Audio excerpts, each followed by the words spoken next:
This is the XNC Podcast, your Xbox newscast featuring Colteastwood, hosting industry interviews and gaming talk live on YouTube every Monday night at 5 p.m. on the West Coast, 8 p.m. on the East Coast. For all of you listening around the world, XNC Podcast is available on demand on Spotify, Google, and Apple Podcasts. Welcome to the show. Join the chat, hit the like button, and let's get into this week's topics with the XNC Podcast live. Good evening. That was like a Dracula thing. Hey, welcome to the show. Halloween's over, but welcome. I'm Colteastwood. This is the XNC Podcast. I'm here with some amazing gentlemen. This is the best part about running a podcast is I get to be with the best people in the industry. I mean, this community is amazing. I like to welcome to the show Kalief from SpawnonMe podcast. Welcome to XNC. Thank you so much for having me. Getting a chance to rock with two of my favorite content creators is extremely humbling, and I'm ready to rock and get into it. It's going to be a lot of fun tonight. Oh, thank you. I mean, you're a veteran. You know what you're doing. So we'll just hopefully you can help us go along for the ride. But a true friend of mine, the superstar, the amazing leader of the Iron Lords. I mean, I don't know if I could call him the leader. He's the leader. He is the kingpin. King gonna have something to say about that. Well, with his king, with King David, who was here last week, but amazing Lord Cognito of Defining Duke, cohort with Mr. Matty Plays. Cog, welcome to the show. Bro, Cole, what's going on? Good to be back in the XNC. We got Kai in here. Big fan of him and his content. And like I said, when I had the time, I said, I owe you, Cole. I owe you. We had to do it right. And we got a lot of fun topics to talk about. It's a great time in the community. Gaming is in a good place. I'm excited. You got some great topics, man. Let's do it, man. Yes. Holy smokes. Like, Xbox is on fire right now. There was like a little Twitter scuffle going on today, and someone was like, Xbox doesn't have anything other than Halo and Forza, and I started listing off. There was like 15 games they put out this year, with Gunk being on the way, but 14 there are 15 games. Like, who would have thought that the platform with no games would have maybe the most games this year? I'm pretty happy. Yeah, phenomenal year they've been having. Outstanding, absolutely outstanding. And what a way to close it, right? Just two phenomenal entries into Game Pass, and it's just good to see them thrive. It's good to see the type of commitment they've been showing, and gamers are responding. Let's just say that. Yeah. They are. See what they happens? Are super happy. Mm-hmm. Yep. See what happens, internet, when you talk junk? See what happens? See what happens when you talk junk? Come out and it's like, yo, I got something for you. Keep talking all that mess about we have no games, we got no stuff. I put out like 300 or 400 videos on YouTube since I started doing this Xbox stuff. I can't tell you how many times the comment section has been littered with people saying Xbox has no games, and I've had to deal with that. But like, here we are. If you're a big Xbox fan, like you got two baseball bats and you're on deck and you're swinging, you're excited to partake in the greats. I got to ask Ka, like, what were some of the standout Xbox games you played this year? Because there was about 14. Is there anything that hits your memory pretty hard from 2021? I mean, it's always one of those weird things where it's like the things that were cross-plat, or some of the stuff that was kind of just like on the Xbox side of things. Like, there was a game that came out, and I'm losing the name of it. It was a arena brawler that was all melee.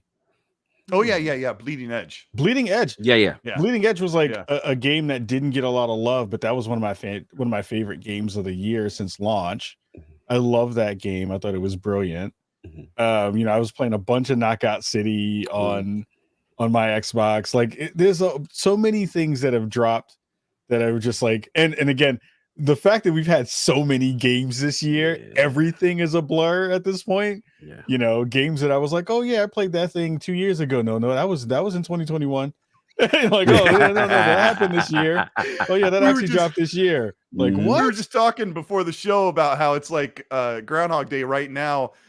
Every day just keeps counting after another, and you start to get a little bit of gray going on, and I'm just playing tons of games. What about you, Cog? Like, what was the standout games that you've played this year from Xbox? That because there's been a lot of them. Oh, it's been a ton. I mean, for me, I think the Game Pass additions kind of felt like Xbox exclusives in a way. So again, like for Outriders was something as a live service guy, as a year? yeah, like as a Destiny guy, you know, I'm like, okay, I got my eye on it, but I don't know if I'm necessarily going to commit and buy it. And then it's like I hit a Game Pass announcement, so now I'm like, okay, there's no excuse for me not to do it, right? So you got that, you know, MLB The Show was huge for me at the top of the year. I mean, just I'm such a fan of that franchise on the Sony platform, and just to see that come over and get the reception that it did, and then as it went on, I'm a Horizon guy. I admit, like I'm Motorsports is for the car guys, the hardcore. I know they want to tweak. I know you want to tweak, Colt. I know you want to do all what you want to do, which you know. But me, I like the fact that I could just go off track. You know what I'm saying? If I mess up, press the rewind button. You know, and to be honest, I didn't drive over the flowers. Yeah, exactly. I didn't know if Mexico was gonna hit and the way it was gonna hit the way this one did. And to see the reception and just playing, I know you've done it, Cole, because we was in parties chats together, like where you see all your friends in a convoy and just having fun and driving and playing together almost the whole game from that standpoint was just really cool. And of course, you know, the king is back. The myth, the legend of Master Chief is back. So it's just been a great year, man. It's been a lot of games, man, all the way sprinkled through it. A fun year for gaming. Oh yeah, and we'll sneak into the king, the Master Chief stuff in a little bit, right? Like that's a big deal. For those of you just joined us, like Cognito, and I have been super fortunate to play a preview build, like 99% complete.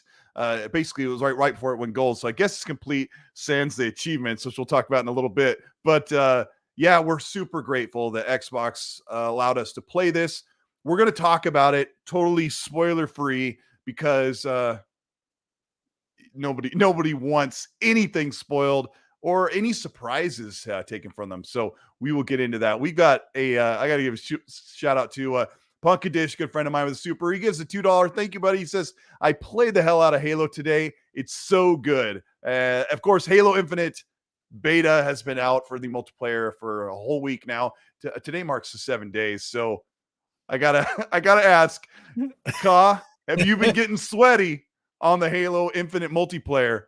Oh, it is over for everyone out there at this point. It is done. You need to figure out your life, because right now I am trying to become the pro sports esports cop on Halo now. But I like it's one of those beautiful things, especially because we're all a little bit older on this show. When there's that beautiful disconnect between what your mind wants to do and what your body will let you do. And now I'm in that spot where my body's like, yeah, but you thought you was smooth. You thought you were smooth. You thought you were gonna get them headshots, and you can't get none of them headshots. You're gonna get rocked on the multiplayer. It is so good. It is one of those things where I think, and both of you, I'm sure, can back me up on this. The conversation about, does 343 still have it? Will they be able to bring the goods when it comes to this game?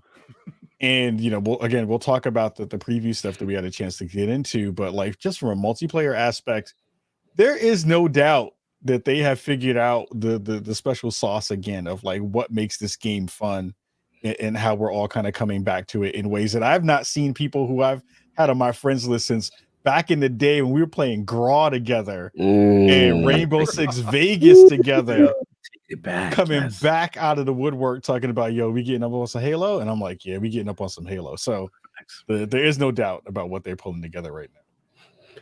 Yeah. All right, Cog.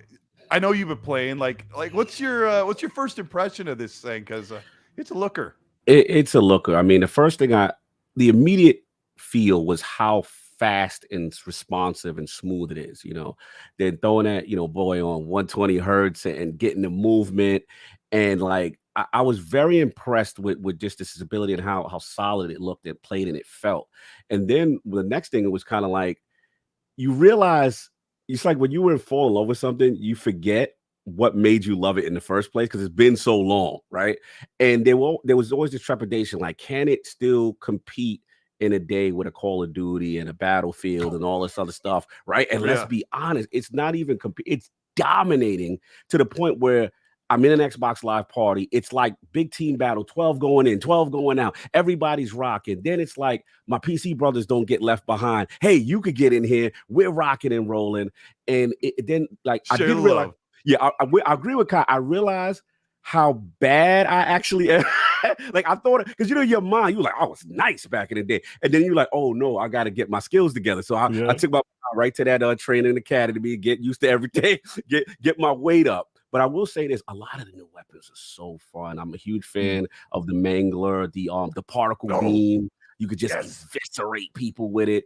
Right now, they calling me Pistol Pete. I love the standard little sidekick pistol. I love that joint. Oh man, it's so good. And it's just the sandbox is so dynamic, Colt, that what you think of in your mind, you can achieve it, whether it be with the grappling hook or just being creative. And you have those moments that you go, okay, this could only happen in Halo.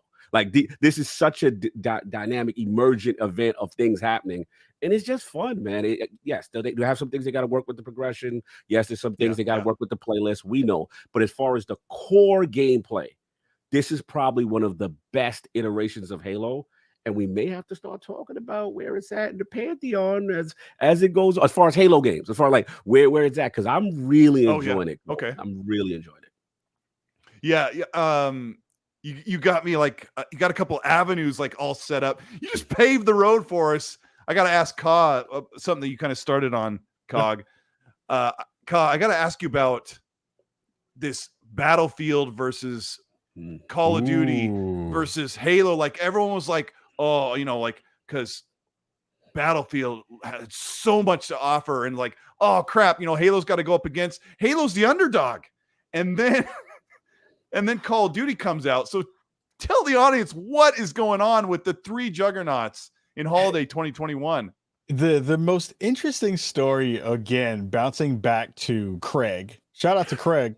Shout out to Craig. Yeah, he paved the way. Yeah, right. It's like you got to point out for the brothers here, for the homies who ain't here. And going back to that conversation about like, all right, the internet was upset and the internet was not in a good spot when it saw Craig, when it saw the beginnings of what the initial kind of exposure we got to this new Halo game was. And then you fast forward to the first flight, right? And that first flight came out. I think everybody had a little bit of trepidation, and everybody was a little bit hesitant because they were like, we don't know what this is going to wind up being. While you had those specters of Call of Duty and Battlefield being in the space. And in between that time, Battlefield had a not great beta that came out, which kind of, depressed literally a lot of players and a lot of the sentiment around that game. And Call of Duty has been doing its thing in a very kind of interestingly siloed kind of way. Like I have not heard a lot of, hype and bluster around Vanguard in the way that we've seen in previous Call of Duties in terms of where they've kind of landed in terms of the zeitgeist. It's just not there in that same way. Mm-hmm. Some of that could be because of the, parent company conversation. Some of that could just be because of the setting and where it's at. And it could just be because, Call of Duty does what Call of Duty does, right? But Halo, like you shared, was absolutely the underdog in terms of sentiment, in terms of what people were having expectations for. And what Cox said nailed it. That game right now, if you're thinking about what first-person shooter you were going to get for holiday season 2021, there is no doubt anymore about which game is the one that most people are going to wind up going for, and that's going to be Halo at this point. Battlefield has a lot of issues going on with it right now, and me as a huge Battlefield fan, heck, the name of my show is based on a Battlefield reference. I am disappointed in where it's landed, but I also know that game potentially has some legs if DICE and the rest of the community can kind of get behind it. So Halo right now, I mean, I hope so. Like, but to a certain extent, here's what makes that whole conversation even more interesting. in the previous generations, in the way that we've kind of seen games come together, you had time to get your stuff together. Yes. That is no longer the case anymore. If you're not coming out well in the beginnings of your launches and the beginnings of those impressions that you have, even if Battlefield makes that turn and winds up becoming better, Halo will already have had 6 months, 8 months to get all those things that Cog talked about, the progression right, the battle pass stuff right, all those things right. So that at that point, you know, you are really picking between those two because of the style of gameplay that you want to dig into, as opposed to which game is better. So everyone has a little bit of work to do in that way. But I think in terms of positioning for right now and in the foreseeable future, Halo is in a far better position to do well than everybody else.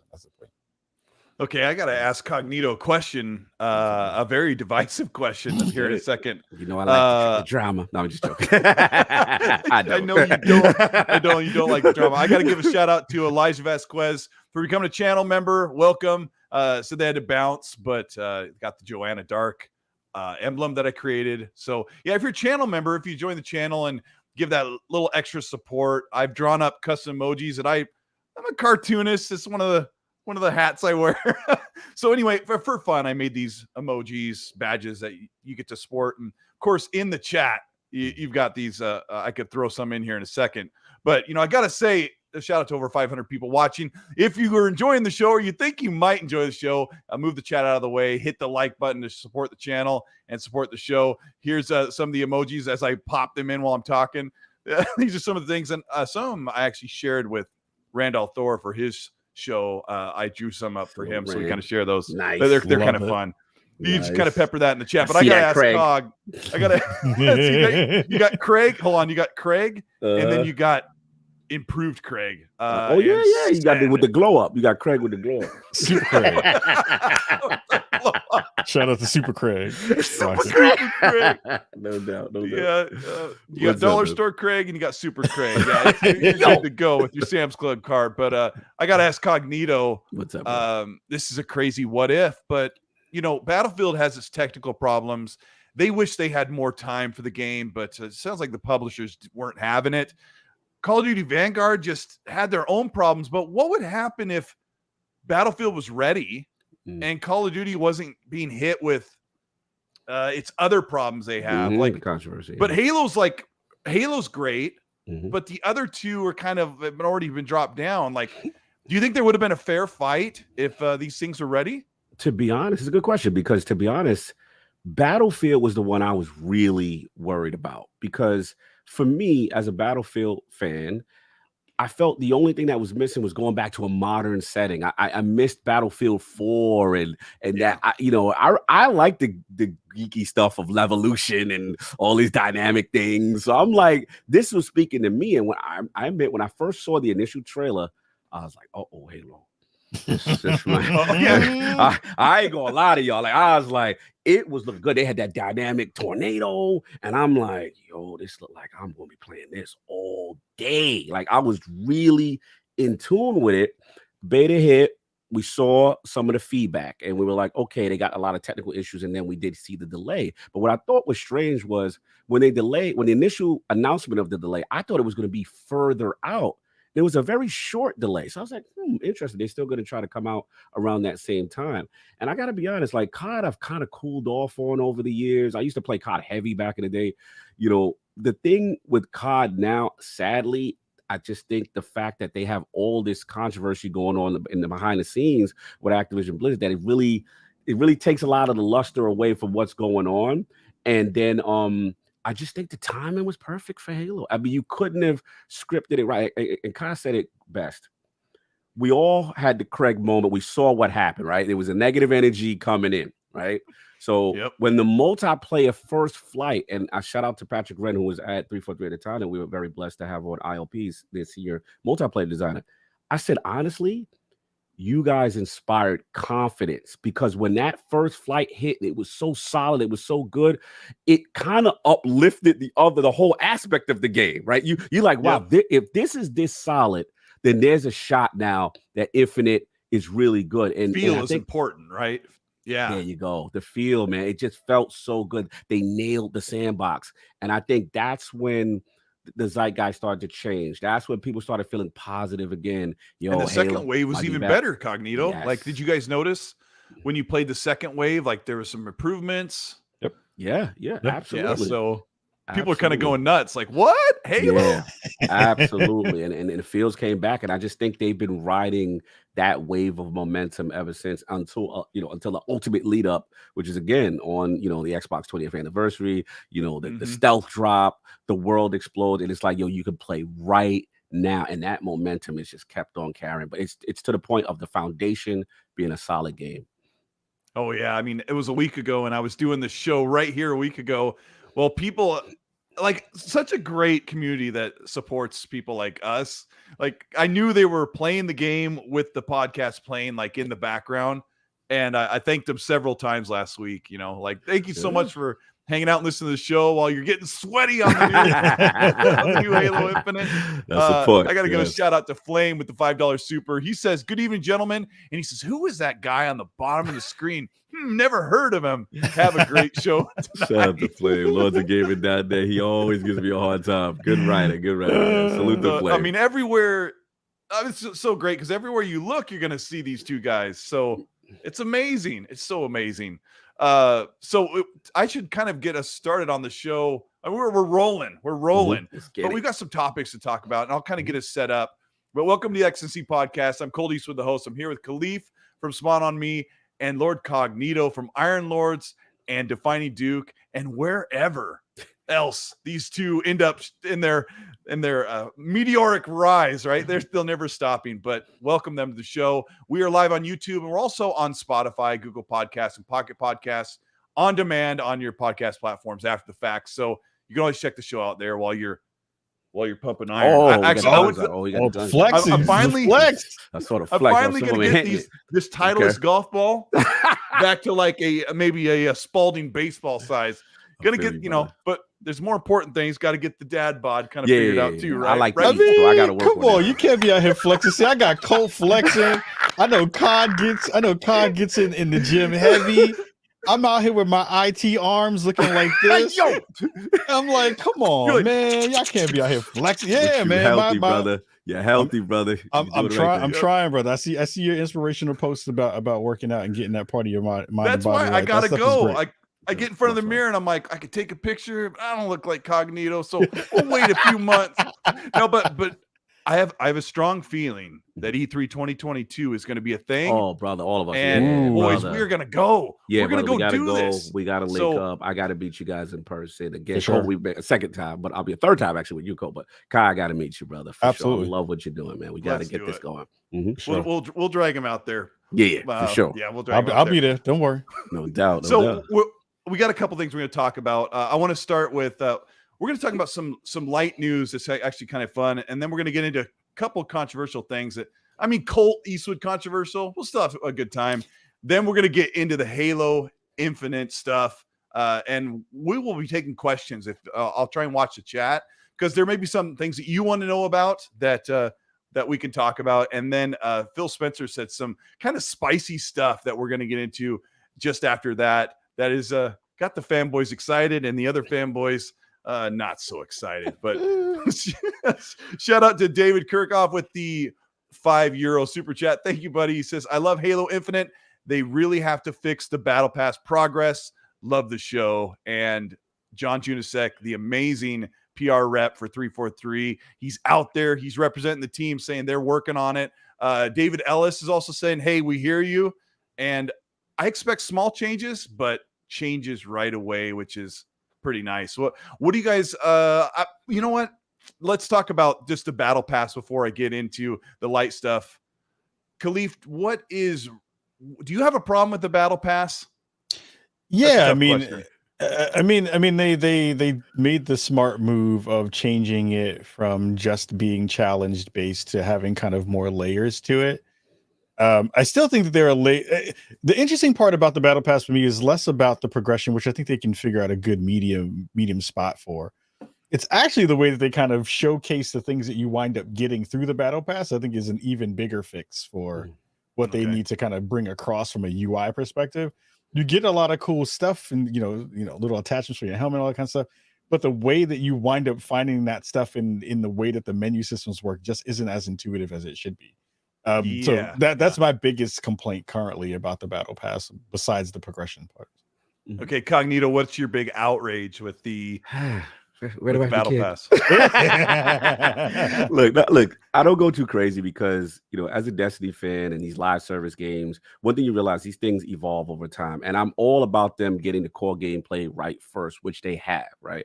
So as we go on, the things that stand out to me right now is, I have to admit, I'm weak. I see those suits and those glowy HCS, you know what I mean? I gotta admit, the battle pass track, and then there's the HCS go to the store track. And Colt, you have to admit, like, some of the colors are so vibrant. These things look like they got ray tracing on them. I'm like, I gotta buy this. Right? And then I know someone who spent $9, by the way. I might have spent some money on my birthday, right? But then the thing is like, bro, it's like I'm looking at the regular track, and is it me? But like, the colors are dull, a dusty little Target, Walmart kind of gear. I'm like, bro, like they really make it hard for you to not spend. When you see everybody that spent money, you're like, wow, this is so much better than what you roll up in that opening lobby, like looking like a scrub. Yeah, are you a scrub, Kalief, in the open? It's the hashtag Ashy Spartans clan. Because they look ashy. Ashy Spartans. I was like, yo, why is everybody Spartan dipped in baby powder? What's wrong with your suit? Big facts. Like, it's such a disparity that it makes you want to spend money. You can't be the dude in the crew with the ashy Spartan going on. Everybody's looking all night. No, I can't be that dude in the crew. So I might have spent like $10 on that space station gear. 343's done you dirty. They left you in the Rust-Oleum. We got to get that trending. Hashtag Ashy Spartans. We got to get that trending. Yo, that's perfect. That's fire, Kyle. That was fire. God. I have to admit. And the last thing is, I want customization, even with the nice stuff. I would like, because what it is, the way it's set up now, it's almost like a whole kit that you buy. And if you edit one thing, then it disables everything else, so you can't mix and match. I feel if they really gotta let people embrace their personalities, get more stuff. And the last part I'll say about the progression they really got to work on is just that I understand the challenges, I understand the swap mechanic when they give you one that you don't want, but we really have to now reward a guy who is going on a running riot. He's killing, he's doing this. If you're winning the match, those should be bonus layers of XP on top of it to reward good play. And because let's be real, a lot of these things that they add kind of make you go off from the objective. Because there's a lot of times I'm like, oh, I got to get 8 commando kills. Excuse me, y'all. Let me go over there. So that breaks away from objective-based gameplay. And they just got to hone it in. I'm pretty confident all this stuff is going to get aired out. I'm not really worried about too much of it, but just some little eyesores in the beginning that they just got to work on. And I think they'll be fine. Yeah, and I actually, this sounds like a little bit of butt kissing, but I actually think it's kind of cool that they made this beta. And I say beta with like air quotes because it gave them an excuse to really get as many people on for, 3 weeks to figure out what has to be fixed first before launch day. And everyone just gets to enjoy the game for free. It's free to play. But I think they kind of did a good thing for themselves to give them that buffer room of typical 343 mistakes, right? So they're good for it. But I'm happy. I'm happy with that. But I did spend $9. I've almost never spent money on microtransactions, but the game's free. Like it's free to play, and I'm a Game Pass subscriber. So every game that comes in is already like nearly $0 for me as far as all of the value. So I just wanted to kind of pay that forward, and I got the shiny black. Which one you got? Cloud 9 joint? Which one? The Cloud 9? Which one you got? So good. I don't even know what it's called. I hit buy so fast. What color scheme is it?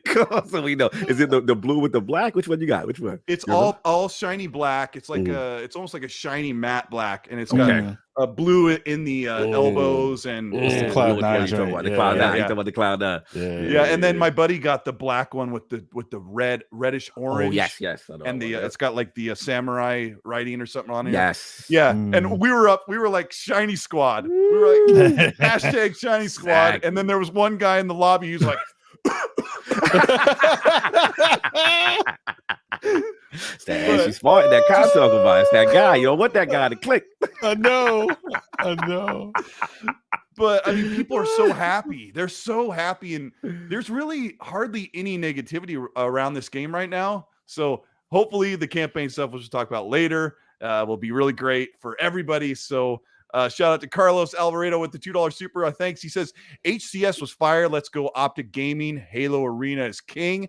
And Hargeet Shani, thank you for the $5. He says, man, for a game that is in Game Pass, I bought the Halo Edition Series X and spent $90 on multiplayer points. That's $140 for a free game. Oh, well. And then smiley face. So he's happy about that. Let's totally shift gears into GTA Trilogy for a minute, because this was a hot mess. They've done some fixes. I still like it, but man, this game has not aged well. That was the most. I don't know. I don't know. Yeah. He's like, yeah. I'm gonna let y'all I played a couple hours of San Andreas. San Andreas is one of my favorite games ever. And I played a couple hours, and I was doing some of the missions with Grove Street, and it brought back such good memories. And the game's, I don't know, man. I'm happy I bought it. Can I just say that? I'm glad I bought it. I feel like I'll be able to just have this game forever and play it at 60 frames. But Kalief, did you had to look at this side eye? What happened with GTA Trilogy with you? I am mad at all of you for purchasing this thing. I'm mad at y'all for touching this. I'm mad at y'all for supporting this. Don't do it. I'm sick of GTA that's not GTA 6. Anything that's not GTA 6 at this point does not exist. It is. I have done the little Men in Black blinky thing and been like, "There's no more GTA until GTA 6." But I am happy that people are kind of going back to that game. I think it is very much a seminal game within the kind of like it landed in a very interesting spot in terms of where gaming was going for when that game dropped. So I do feel like we're now, interestingly enough, again, because we're all a little bit older on the show tonight, is we're now seeing this interesting layer of the gaming industry and its players, where we're seeing people who have never experienced some of the games that we grew up with. And that to me is really wild, because now we get a chance to see people like have their first experiences with things that we were like, yo, that joint was janky from way back in the day. Like you get an even not greater experience with the stuff that's coming up. So it's a really interesting kind of like retrospective on the series, while also being something very new for new players, which I think is actually really cool. I mean, I can hardly play it now. I don't know how I played it effortlessly back. Actually, I discovered the game in 2007. Yeah. That's when I finally got to play it. I'd seen it before, but I'm like, how did I play that? Because this one, the controls are a little more refined, but like if CJ turns around facing the camera, he'll just point the gun up and shoot his Uzi up in the air, and then I'll get shot, and I'll say wasted. What? So that's crazy. That's wild. Cognito, have you played San Andreas on Game Pass, or did you buy it? And Kalief's gonna slap you around. I stayed away. You know what it was? It was my man. It was one of those things that I knew what was going on. I know there's going to be a lot of nostalgic feels. And look, it's sad to see some of the things that I'm seeing. Like when I saw the rain, and I was like, oh no, what's going on? And they fixed it today. They fixed it today, thankfully. But initial things, like, yeah, I was just so glad. I was like, I'm glad I stood strong and I didn't necessarily fall into temptation. Plus, let's be honest, our backlogs are crazy right now. There's so much good stuff to play right now. So I just couldn't justify it. But to see them, have these issues was a little, eyebrow raising. But hopefully they get it straightened out and people get the experiences they eventually want. But I know people who truly love these franchises, and they wanted to play it and relive it. So I just hope they get it together. But it's one of those things I'm kind of with Kyle. It's like I'm taking a stand on games like that. Even Skyrim, no, Skyrim, no. This is the I fourth. Fifth, respect like, that. you know what I mean? Yeah. Like, come on, Skyrim. Like, we understand. And to Todd's credit, we keep, the gamers keep buying it. So I'm not mad at the hustle. I get it. It's a business. Do your thing. But for me, I'm ready for the next iterations. I'm ready to see where gaming goes. And that's all I got on it. But hopefully they get it. Yeah, I mean, you don't have to buy it, but don't you? I mean, you obviously we're all in agreement that like 3 Vice City and San Andreas deserved to come out in a few years with a full, like the full Rockstar touch. Yes. We played Mass Effect Trilogy Remaster, and that was, go. that at first glance looked like, oh, they made it look slightly better, but when you play it, especially 2 and 3. Actually, 3 is one of the best looking games that came out this year almost. Amazing. Yeah, 3 looks amazing. Yeah, so one thing I got to ask, I got to mention it before we close up the GTA thing is Rockstar actually put the PC versions back on, the old legacy versions back on the store. Like they took them away and said, no, we're doing this. Rockstar, I hope they've learned their lesson, and I will not be buying GTA 5 remaster whatsoever. No way. Yeah. So let's see. We got a Flame again with a $5 thank you. He says, Crute wasn't a brute. He was a concept. 343 chased him off. He had to take shelter and make a family in that trilogy remaster. Don't diss Craig. Can you imagine if Craig showed up in San Andreas rolling with Grove Street? That'd be amazing. And Benjamin Diabor, thank you for the $5. He says, we will face more than one member of Silent Shadow. And Colt, you're awesome, man. Thank you for all you do. I am not familiar with Silent Shadow. Is this some from Halo?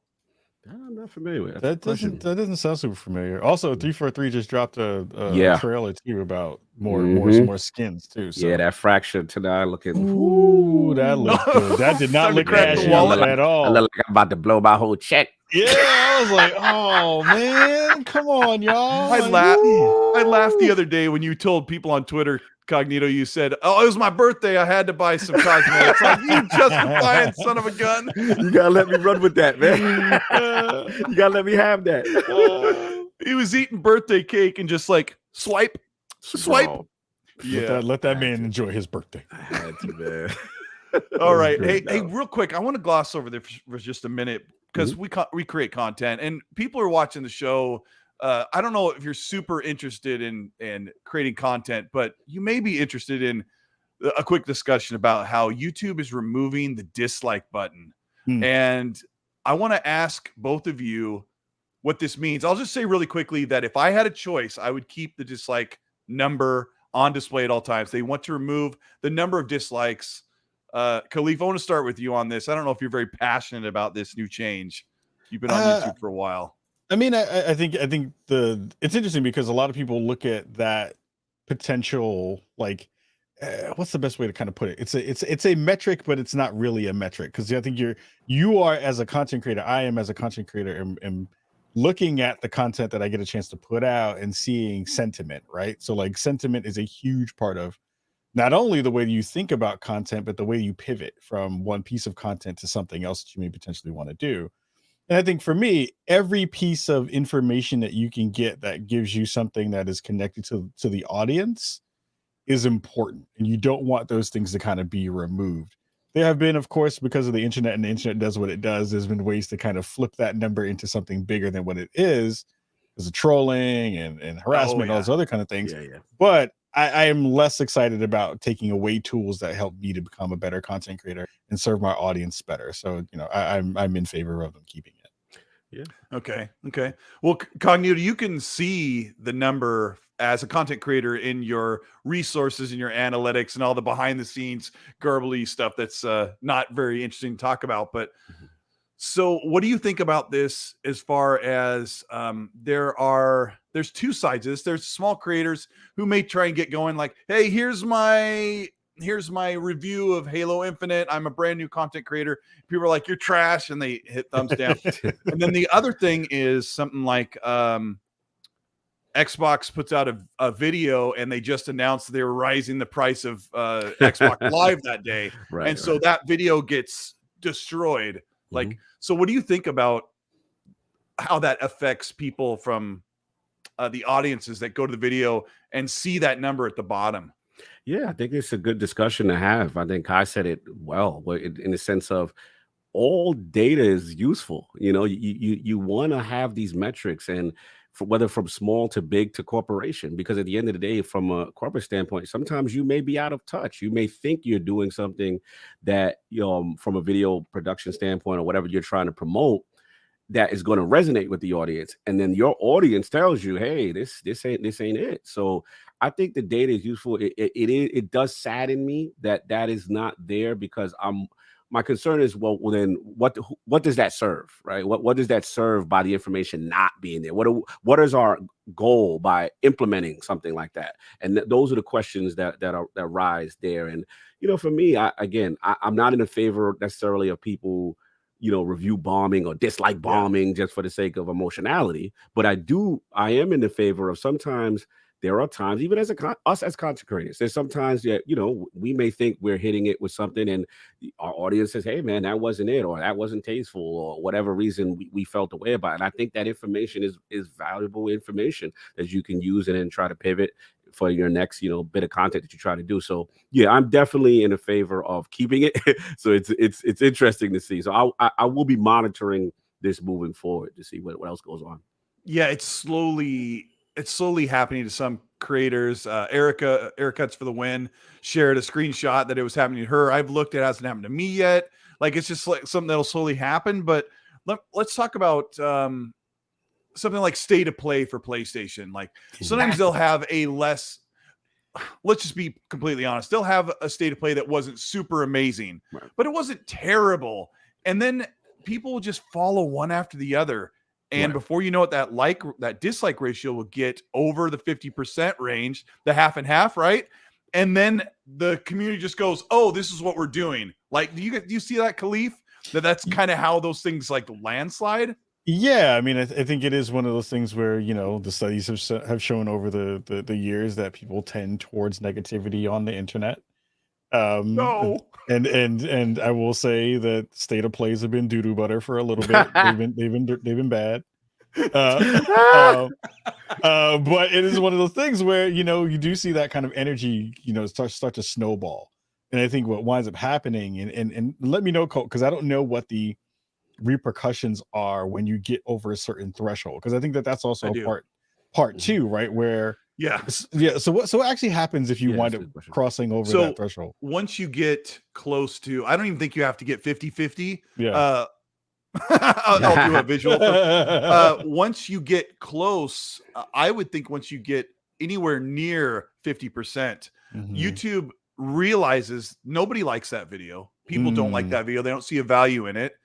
So YouTube will not pop that into a recommend or drop it in a browsing feature when you're scrolling through looking for something to watch. And one of the things that's important about the dislike ratio, Kalief, is I listened to Hoag's Law video today. He did a really great 20-minute explanation of why he thinks this isn't right.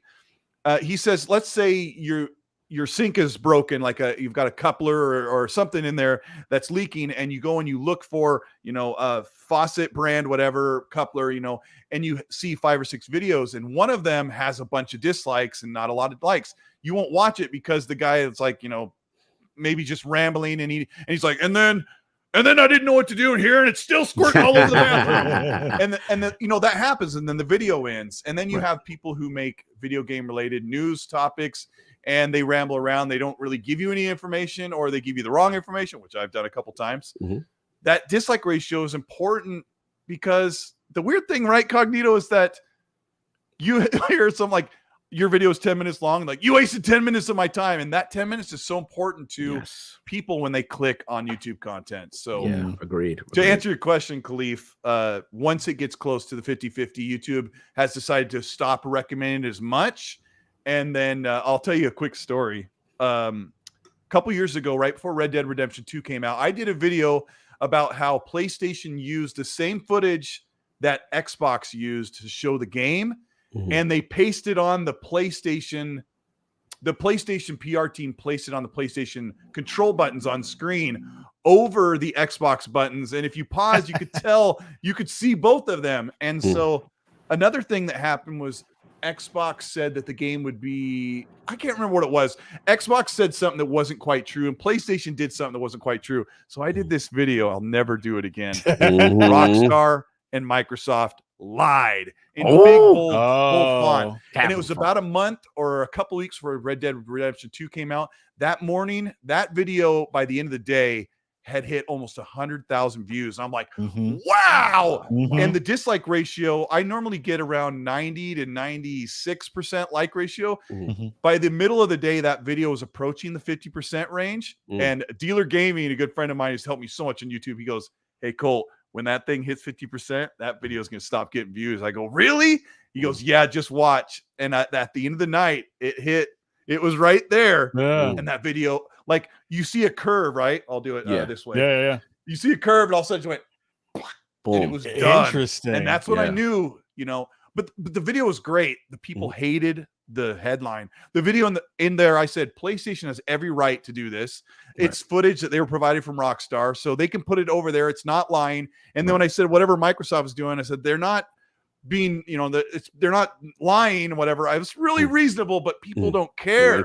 No, they all like, are we all doing this? Huh? We're all hitting the downvote. Yeah, let's do it. So yeah, that's it's a metric. Yeah, it's definitely a metric. And I gotta finish watching that whole video. I gotta see he put something out there in reference to it.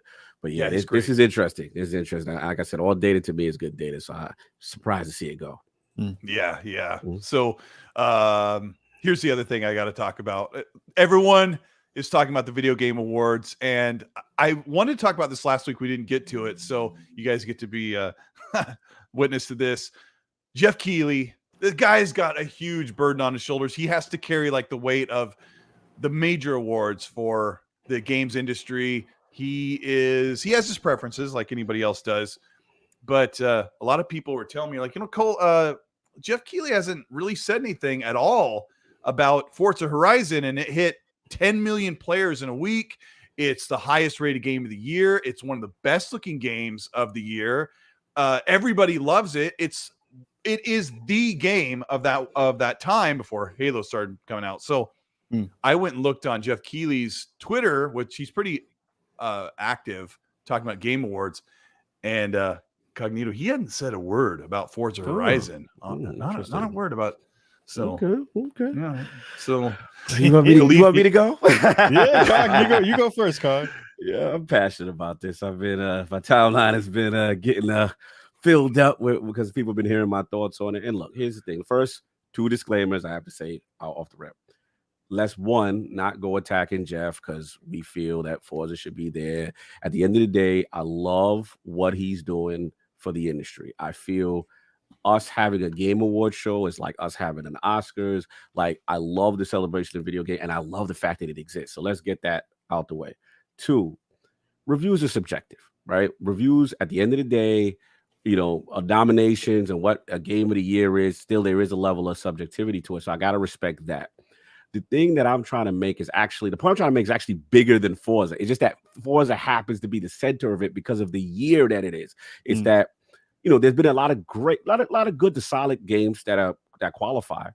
But I don't feel it was like maybe those years where there's like those 2 or 3 definitive, okay, these are definitely going to win game of the year type years. So when obviously the information comes out, Forza's doing well. We see the user engagement. We see the Metacritic engagement, right? My only thing was I didn't care if it didn't win game of the year. I just was hopeful that it would get nominated. And the reason why I was so strong about it was because I was like, okay, the issue I have is genres, right? And I feel that sometimes we fall into, if it's not my hashtag just one, right, which is the third person, over the shoulder, heavy narrative, cinematic type game, if it doesn't fall into that category, 9 times out of 10, that game's not nominated for game of the year. And that's the part that bothers me. That's the part I'm passionate about, because I feel like, let's just say you make the greatest RTS game. You make the greatest fighting game. You make the greatest online shooter. Based on those criteria, and again, I'm not being disrespectful to anybody on the panel, but based on those criteria, it just feels, based on the data, we have data outside of maybe Overwatch in 2016, Yes, right. That didn't really have a narrative. That was the only one that I felt I was nominated and won. So all I'm saying is maybe it's something we can do, because it's not just me. Hey, Cog's mad and Matt, we're not doing that. All I'm saying is what we should do is maybe look at the system and say, okay, maybe the developers get a little bit of vote, or maybe the player vote is increased a little bit. Maybe we do some things, because the thing that saddens me, this is the part that really saddens me, is when I look at, okay, Forza is technically not going to get, okay, fine. But then I see like sports and racing combined, and it almost feels like a consolation prize award, because at the end of the day, there are a lot of sports games that could be nominated. MLB The Show, Madden comes out, 2K. There's enough in that category, so it doesn't have to feel like the consolation prize award. And that's all I'm saying. I'm a big Destiny. That segments it on its own, doesn't it, Cognito? Yeah. Like if you say you're gonna have a racing sports category, that when you look at your game of the year, you're like, oh, Forza's really great, but that's obviously going to go over here in the racing category. That's all I'm saying. It's just like I said, I just feel some tweaks need to be made, just some as far as the system, and then I'll be fine, because it is a shame to me. I feel Playground did a phenomenal job, and yeah, I would love it to get a nomination. It didn't this year. I thought maybe this would be the year it might, but I just want the system to give other genres more of a shot. That's literally where I'm going with it. Other than that, I'm glad it exists, and that's all I really got to say on it. I like that. I like that. Kalief, there's 103 people that are on the jury for Geoff Keighley's award show, and he doesn't get the pick. Mm-hmm. He may have, like Cognito says, he may have review or award guidelines, but he was very vocal on Twitter for the past few days, responding to some angry people. Right. I don't know what word to use, but I don't know if you saw, but he was some passionate gamers, as they say. Yes. And or trolls. Yeah. So like, did you see some of his interaction? Okay. Some of it was snarky. Some of it, he was really flustered. I mean, he's under a lot of pressure, right? Like if there's anyone who is like at this moment right now, feeling the crunch of, putting on literally the Oscars for gaming, is Geoff Keighley. I think Cog beautifully shared sentiments about that in terms of like the genre, the issues around the genre parts.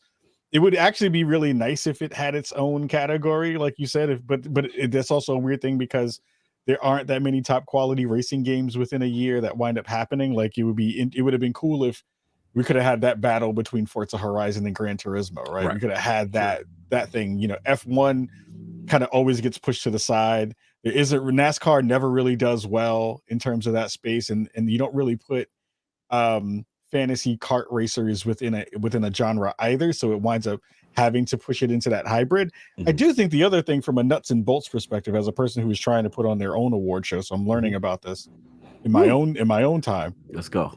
Is the timing of everything really matters in terms of like where that stuff lands in terms of the year.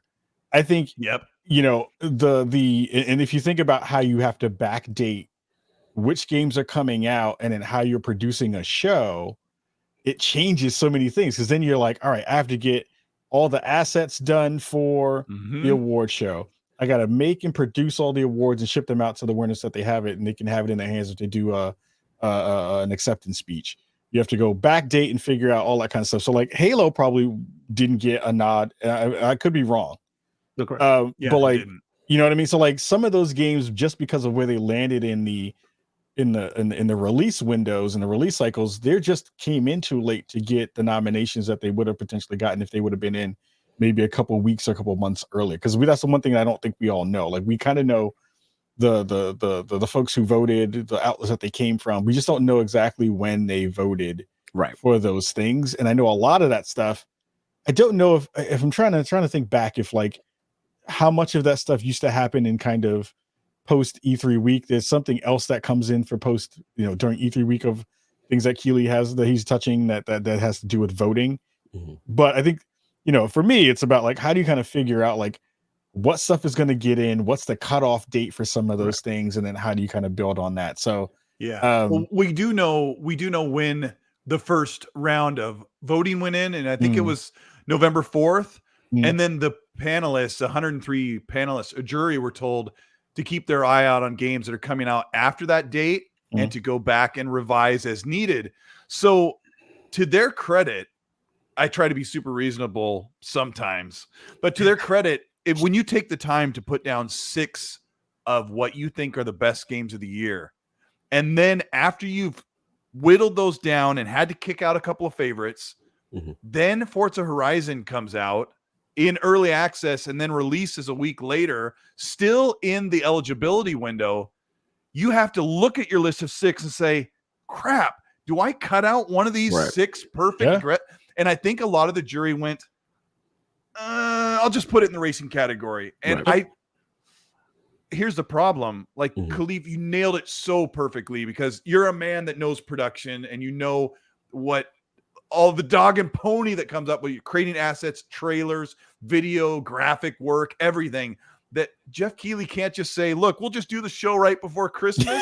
Right. That would be mayhem. And then a lot of people, I was on a podcast on Saturday, a lot of people in the chat were saying, just do the show in January. Well, if you like money, you have that show in December, not in January when ad revenue is cut in half or more than half. Unfortunately, that's the name of the game, right?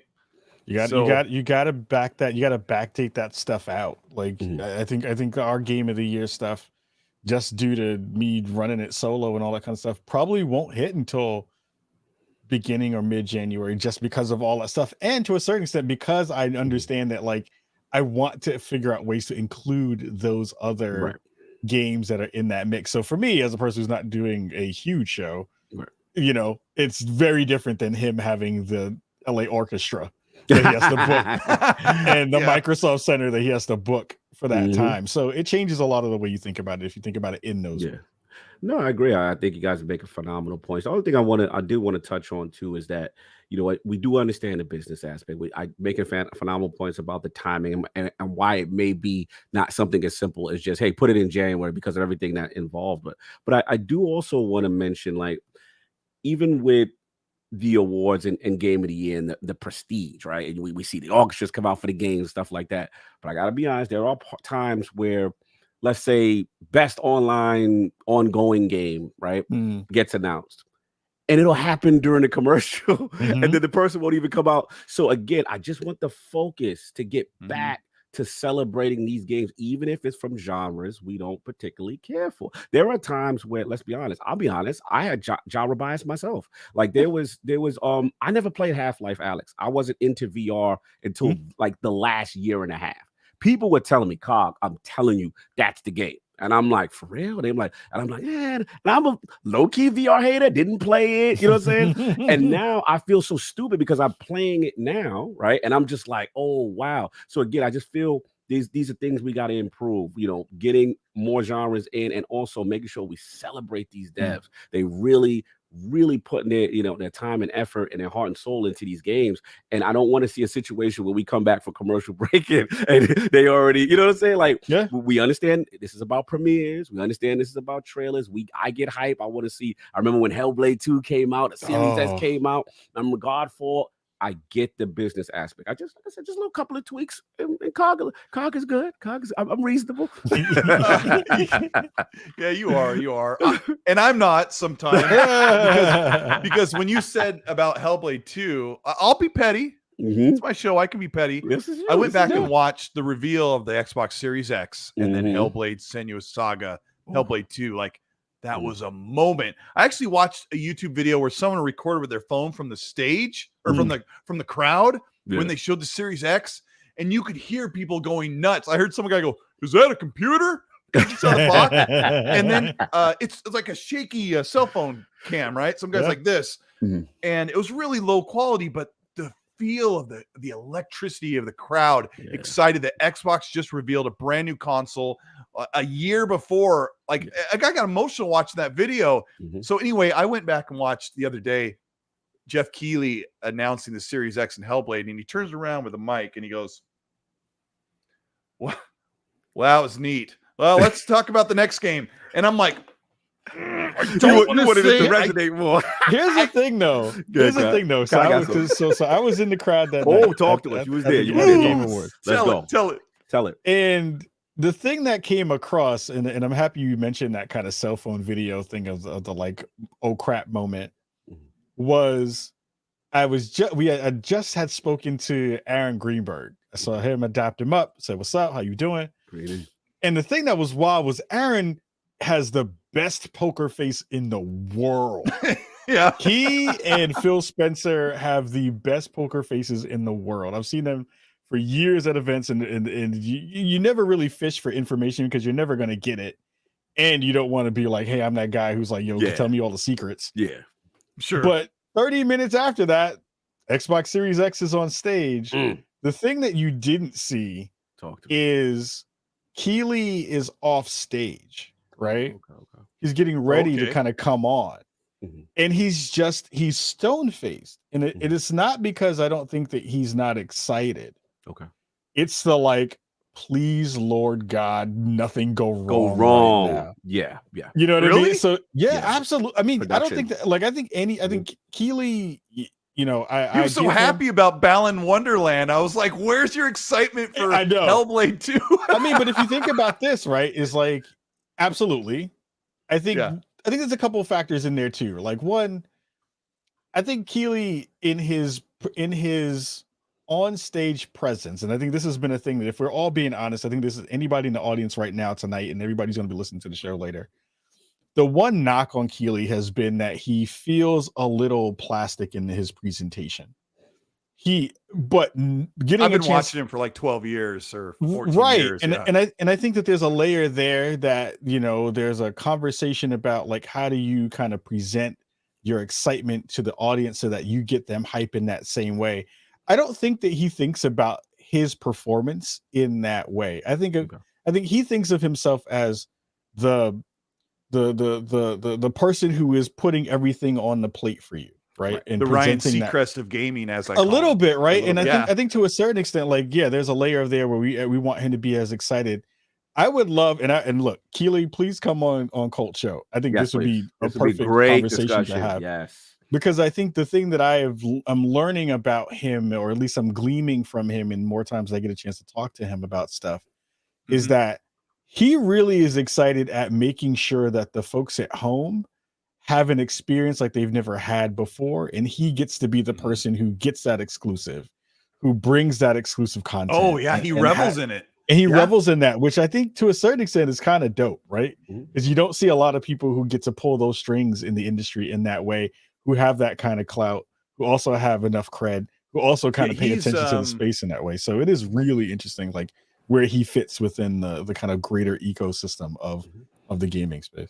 Yeah, and I think that Geoff is like about my age or a little bit older, and I've been watching him since the game trailers and all that stuff before YouTube. And I've always been a big fan, but over the years, like he has so much time on the camera. Like, I don't know. I think he does a really good job, but I was in a really tough spot watching a lot of Xbox fans go at him like really bad. And I'm like, please don't. So I would support Geoff's replies because I feel like he's like being dogpiled. Yeah, absolutely. As if he's the sole reason and behind that whole thing. And I get you on that. And that's why even with my little issues and things that I want to improve, that I have to implore gamers. Like, I know what it was before this Game Awards existed, right? And we didn't have anything. And then look how far we've come, where this medium is not only just generating so much monetarily, it's almost one of the de facto default mediums than even movies and other things. Like this is big how gaming has really evolved. And like I said, we can't devolve into that part. You know what I'm saying? He puts on a real show. Like it's a legit show. And remember a few years ago when McHale, I can't remember his name. The guy Joel McHale. I think he was maybe he'd had a little bit to help him relax. I don't want to be rude. The guy's great, but I don't think he really super wanted to be there, and it kind of takes away the credibility. This is a whole long discussion about the Video Game Awards, but Forza Horizon didn't make it. I want to end this by saying the awards are for Playground and all of the other studios. It's for them, but we're there. I mean, Kalief, what are you there for? What are you watching the award show for? What's your main objective when you're sitting down to watch that? With your finger foods and stuff. Yeah, I mean, first you got to again. I'll just say you got to put respect on Keely's name. Like it is a hard deal to put these things together over a long period of time, over a year plus change, where you're thinking about reiterating about iterating on a thing that got done the previous year. For me, it's a couple of things. I'm lucky enough that I get a chance to go again this year. So, But it's going to be one of those things of like +1. Just hug everybody and put you all. You have a big long coat. You're gonna be like 16 feet tall. Like damn, +2. Bringing Cog with you. God, you real tall this year. Yo, like that COVID In booster. That COVID booster was no joke. The booster. The COVID booster gave me like 6 inches on the height. Savage.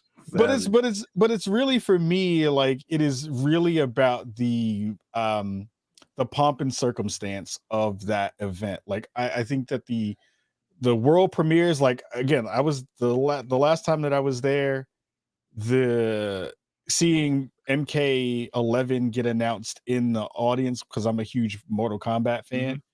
And I was calling it too, and I was like, yo, I know MK is about to drop. I'm looking at everything here, and I'm about to see it.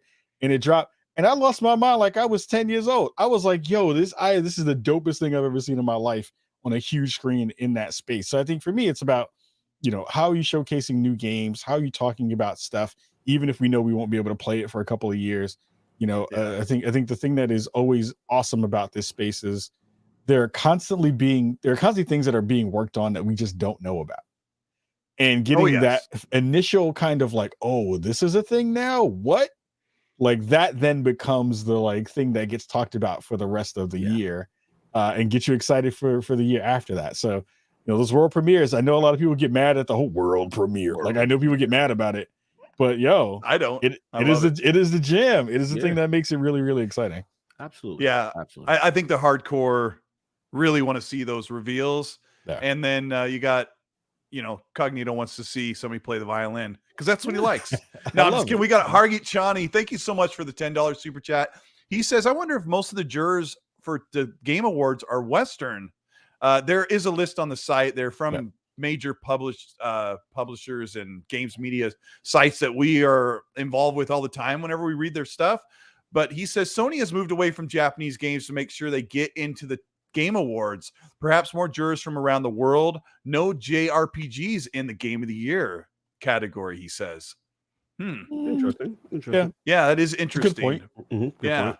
I wouldn't think that Sony would move away from Japanese games. They're always involved with that. But as far as what hits the Game Awards, Cognito's right. Like there kind of is a formula, and we need to shake that up a little bit without doing Overwatch 2. Bradley Klein, thank you so much for the $10 super chat. Says, hi, Colton guests. I love listening to your show, Mr. Eastwood, after the fact. You listen to it on demand. When I'm cleaning out the CNC shop I work at, keep being awesome. So, yeah, be careful of those metal shavings or whatever you guys are cutting on those machines. I have an engineering background, so I like some of that nerdy stuff too. So salute. So, yes. Thank you, Bradley. And Jeff Grubb. Grubb. Oh, God. Jeff is in the chat? Yeah, Jeff was he might have bounced out. Jeff's amazing. I love Jeff. I love Grubb. He's amazing. He's a great example in the community. He says, "Oh, you got the boys on tonight. Thanks for the show." So thanks for the $5 and one more from my good friend Gaming Forte. Man, we haven't talked in a hot minute. You know what, Gaming Forte? You and me, Halo Infinite this weekend. How about tomorrow night? I'm gonna bug you and I'll order you some Taco Bell. We'll do but he gets a $5 super. Thank you. He says, look at this star-studded panel. Can't believe the gaming ninja ain't somewhere sleeping. Great show, Colt. Love the conversation. Hashtag I dropped Destiny for now. Oh, I gotta ask. I gotta ask you Destiny nut. Where is Destiny 2 in your love life with now that Halo's there? It's in the bushes for right now. I gotta keep it tall. Like Halo just got it right now, man. I like right now I'm thinking about what I'm gonna do when I get back and playing on it. I just cannot wait to start playing again. So I'll be back, when maybe December. I think December they doing something, Bungie 30th. Pop in, right now I'm on my Destiny vacation. I love it. I'm so productive. I get games finished. It's so funny when I stop playing Destiny, how great a better a content creator I am. You know what I'm saying? But I know what's going to happen, come February. Forte, if he's in there, That Witch Queen drop, my world ends. You know what I'm saying? Shout out to Paris, everybody that's the Destiny, our Destiny fam. Don't shake your head, Kai. This is No, this I is know. I'm our hyped for drug. y'all. I'm hyped for it. Like, Okay. Witch Queen is Let gonna me be have dope. it. No, Witch Queen is gonna be dope. I'm with you. I'm gonna be Okay, rocking when it come back too. Okay, Yeah, I got you. Yeah, brother. Like when Witch Queen drop, it's over for me. I already know anything that's in that launch window is just not gonna get played for a bit. You guys are killing my smile muscles right now, man. Like, this is such Listen, a good time. I'm in an abusive relationship. I understand what's going on. Destiny. I gotta ask real quick, guys. Like, Yep. when you like, Destiny is world renowned for having some of the best shooting feel and mechanics in the whole industry. Like, but it's not like Halo. Halo's different. Even this version is different. So, what's it like setting down the goat of shooter feel and picking up Master Chief? Because you said it felt great. Yeah, I think for me, it's Destiny fans, if they're being honest, when it comes to PvP, it's probably not the most balanced sandbox, right? It's very hard to tweak. And there's something about that arena feel, the time to kill with Halo. It's just perfect, man. 343's got it. And that's what it reminded me. It just when you, especially with matchmaking and the servers, and let's be real, I've done live service game launches for a while. The MO is wait a day or two before this thing settles out. You ain't gonna be able to log in. Let's be honest. Azure Cloud background, bro. Halo kind of got off without a hitch, and they've been rocking. So kudos to them. But yeah, in terms of balanced PvP and the fun sandbox, yeah, Halo's still the king in that respect. I got to give it up. Awesome. Well, let's get right into the Halo campaign discussion. We will tread lightly, people, but thank you over 650 people who are watching the show. I'm here with Kalief from SpawnonMe and Lord Cognito of Iron Lords and Defining Duke. And the three of us got to play all or as much as we wanted of Halo's campaign. We were able to talk about the first 4 missions before things really start kicking off. So plenty to talk about, but let's start with Kalief. They gave us that. I don't even know what the timeline is. I've kind of been in a blur since we got an email saying, hey, we're going to be giving you access to the campaign. I fainted for a little bit, but I don't even know when that was. So Kalief, kind of set us up, tell us how this went, and get us started in this discussion about the campaign. And we'll kind of see if the chat has some questions. Yeah, I mean, I think at this point, if I'm remembering correctly, we've probably had it for about a week and a half or so. Again, the stipulations were very, very detailed on what you could and could not say, what you could and could not capture. So we will not be delving into any of that other stuff on this podcast until any of those other things are allowed for us to say for the Xbox Ninjas jump out the clouds. They will directly jump out of the clouds. They come get us. Yeah, it'll be the Azure people coming down and snatch us up. Kick down the door like a SWAT. Yo, for real. There's actually a 343 representative behind that couch at all times. There you go. In case I say anything wrong. They parked out front of the building. Yeah. That Xbox is going to just jump out and there's going to be people come out of it. But I think going into it again, I think the framework of what we were able to kind of dig into was a really good representation of a lot of the things that we had concerns or questions about. The way that I kind of formatted my preview video, please go check it out. It's on YouTube. Was to talk about not the story, because I didn't want to dig into the conversation around the actual narrative. But like really anyway. Yeah, I know you can't really, but I think like the nuts and bolts of how does it play, how does it look, how does it sound, how do the guns work, do they feel rewarding to use? I think that was the kind of like basis and foundation for a lot of the content that we wind up seeing. And just for me, I think all the things that I went into with my trepidation about like, did 343 nail this in a way that feels like they are back in that the conversations around Master Chief and Halo as an IP were still cloudy. All of that stuff went away. All of those conversations in my mind went away.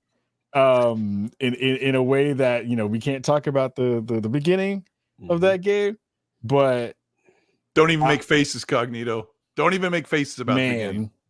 I know. Yeah. It's just like I'm very excited for the ability to not only jump back into that world once they let us kind of go through the review process, but to see how the community's going to come to this when they get a chance to hit it on launch day. It's going to be fun to be on Twitter if you're a Halo fan in that respect.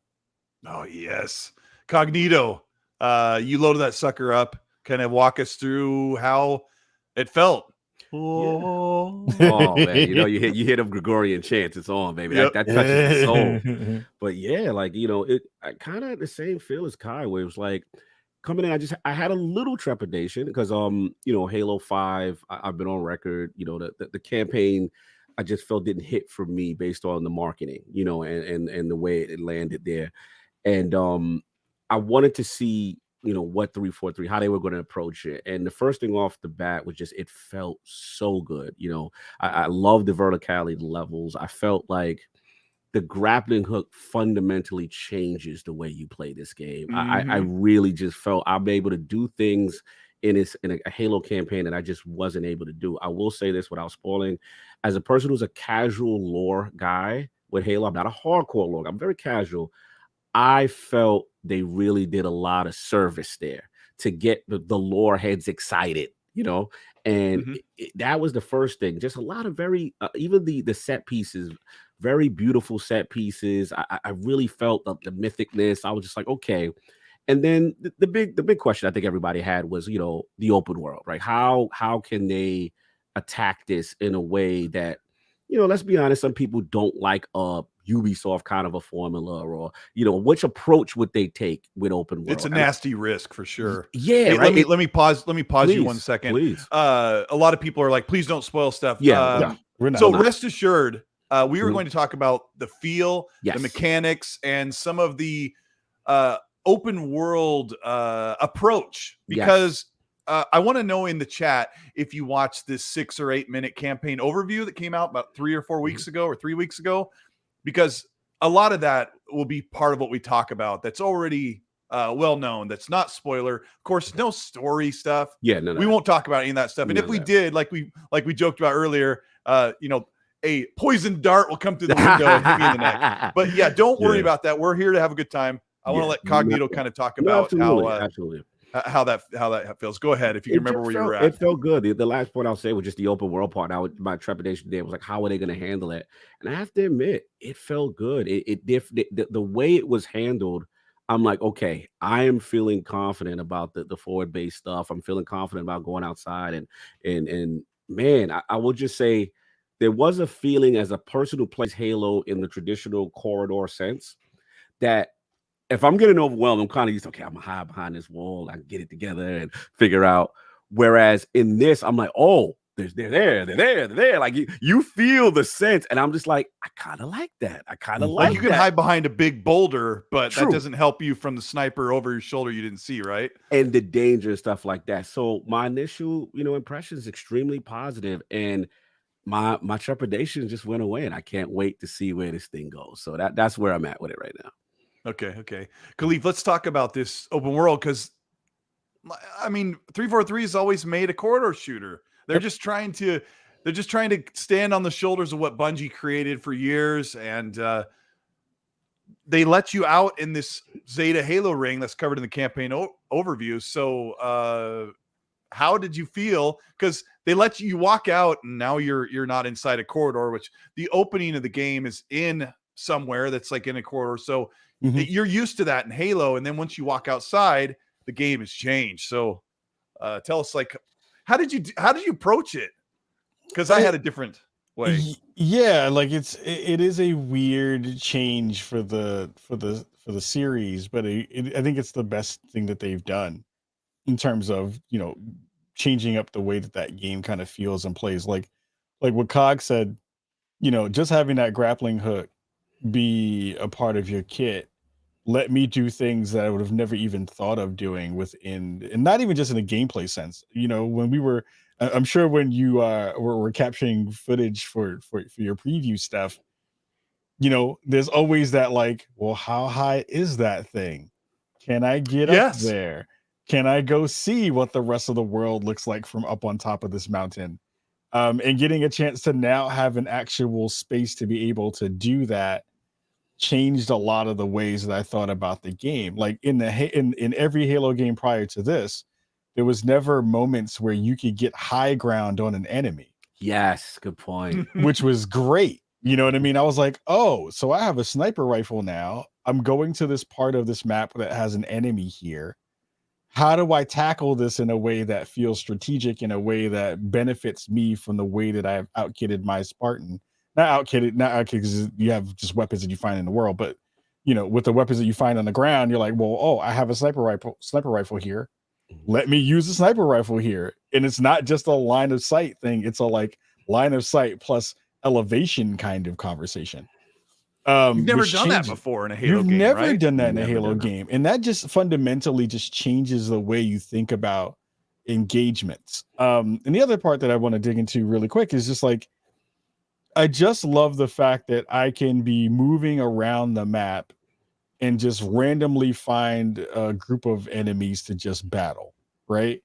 The way that winds up working feels really smart. It just feels nice to be able to say, we have those corridor moments, but we also have these moments where you're tackling all these kinds of battles, whether big or small, just in a way that you just weren't able to do it before.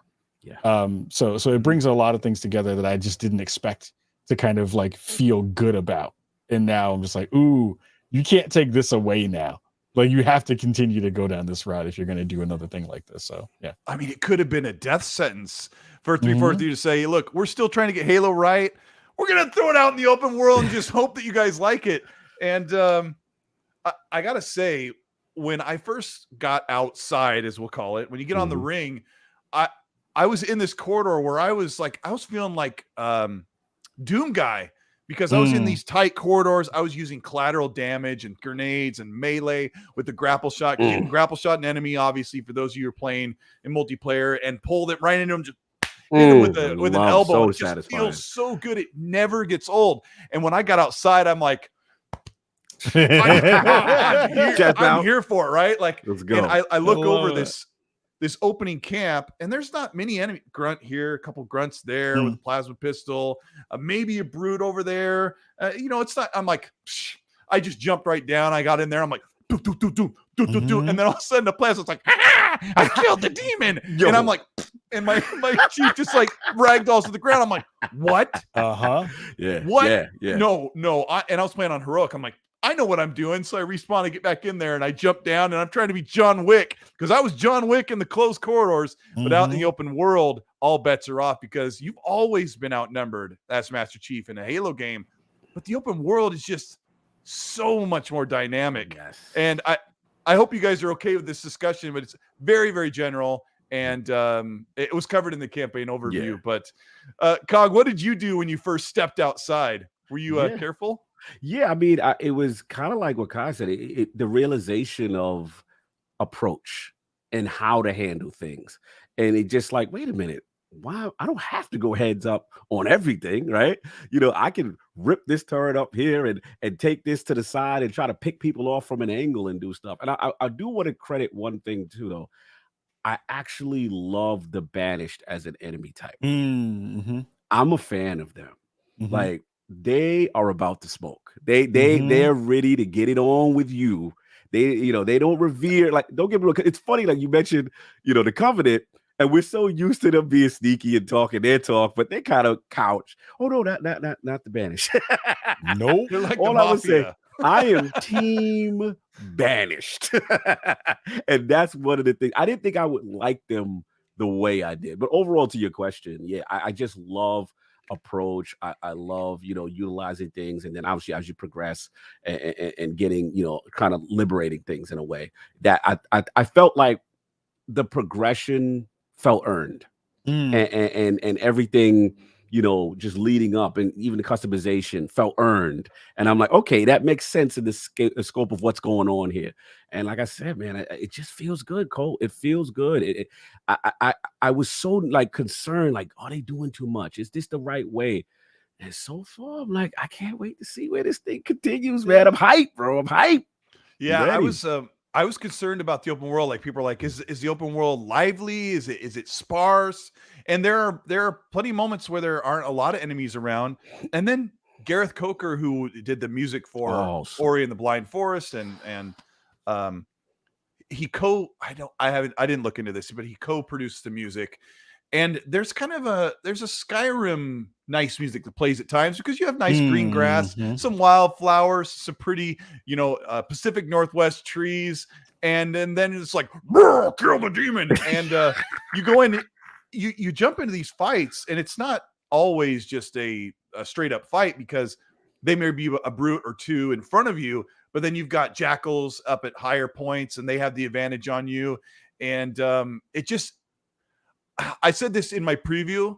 This is so funny, but I said on heroic difficulty, dying is such a reward because I'll go in as a BA Baracus and I'll go in there and get my butt handed to me and I'll ragdoll across the grass. And I like how sometimes Master Chief just like scrapes his chin across the grass 8 feet as he rolls over, and I'll go, oh man, they bested me. And like normally in games I'm like, dang it.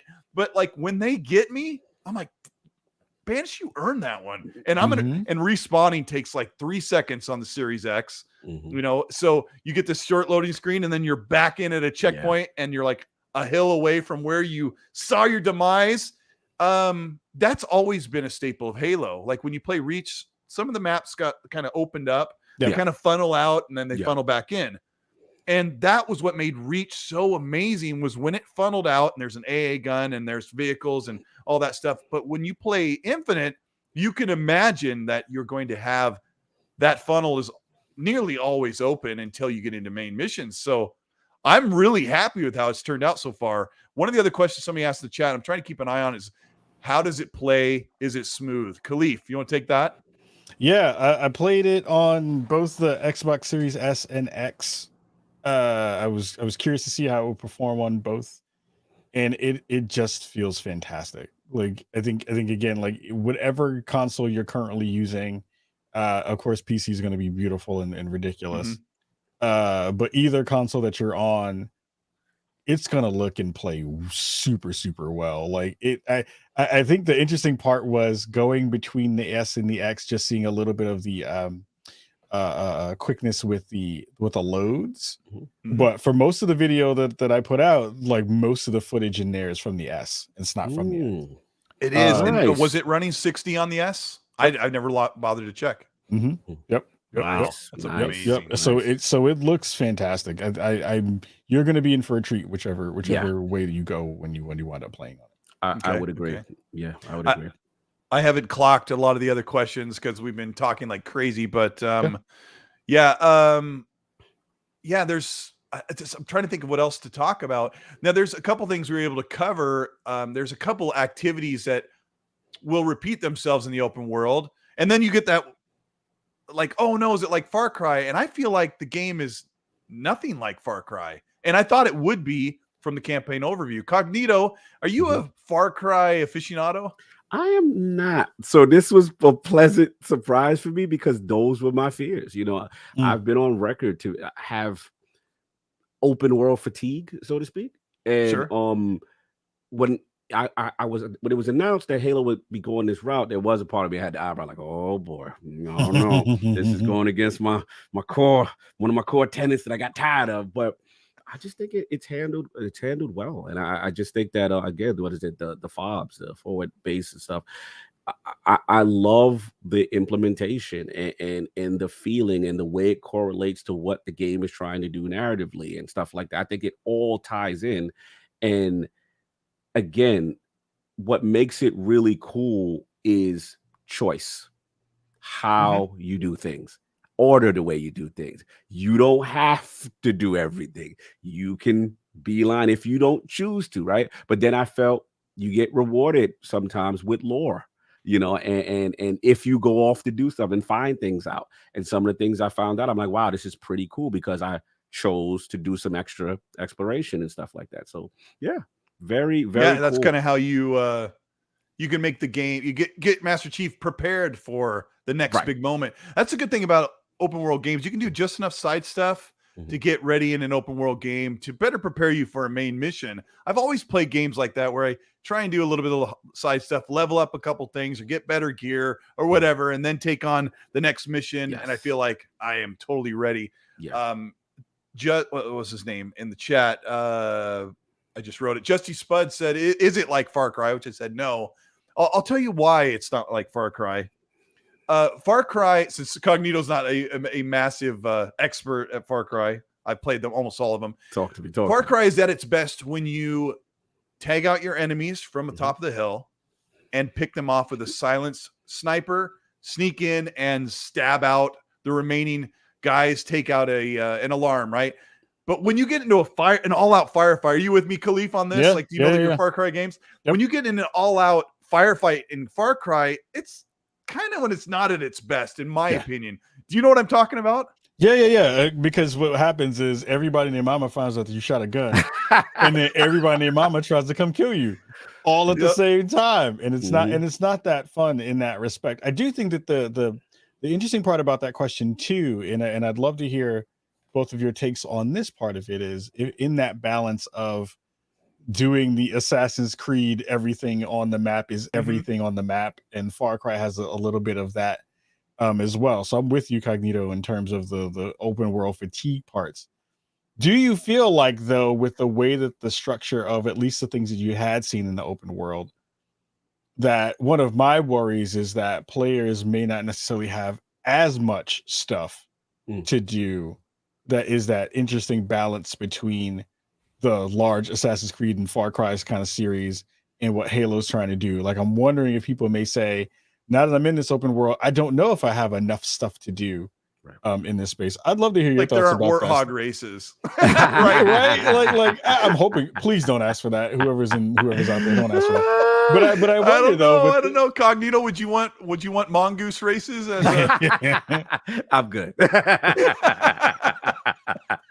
That's a good question. It's a good question. You know, it's the fine line of how you balance it and what the gamer, you know, approaches and how you want it. I will say, for me, where it started to win me over, especially, is I'm a big encounter person. I like boss fights. I like stuff like that. So they satiated enough for me that I'm like, okay, this is worth it, you know. And again, we talked about the Banished and how much I love that. So they did enough for me where I'm like, okay, I want to do a lot of this stuff now because I want to learn and I want to know what I got to do to go up against such and such. So that was where it hit for me. But it's a good question, Kai, because I'm curious, for a person who wants to live in the open world, right? Is it going to satiate that guy, right? Is it going to satiate the guy that's like, hey, I want to hit everything on this map. I want to do everything, explore every nook and cranny. And that's the question. I'm curious, Colt, how because you're like the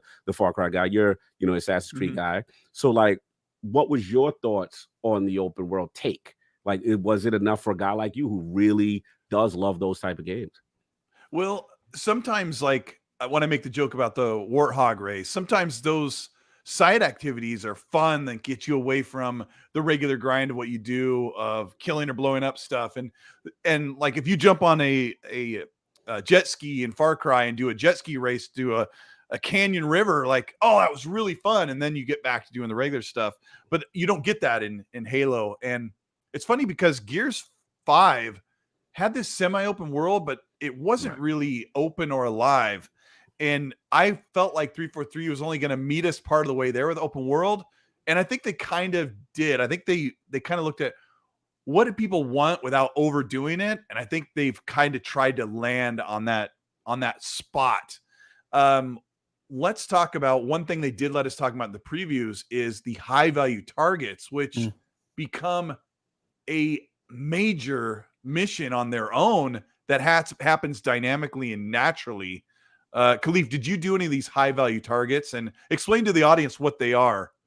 Yeah, so on your map, you'll see these kind of icons that I believe they're like glowing. They have like a red tinge to them.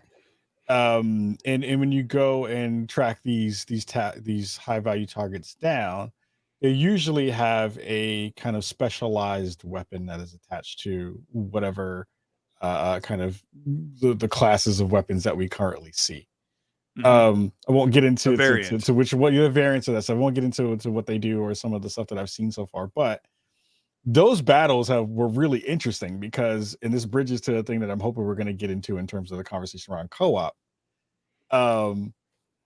Those fights were hard, and those fights were wild because you think it's just one dude rolling through, but he had his homies with him, and his homies was mad. It's the reason why I loved what Kyle It was the said about- ballless.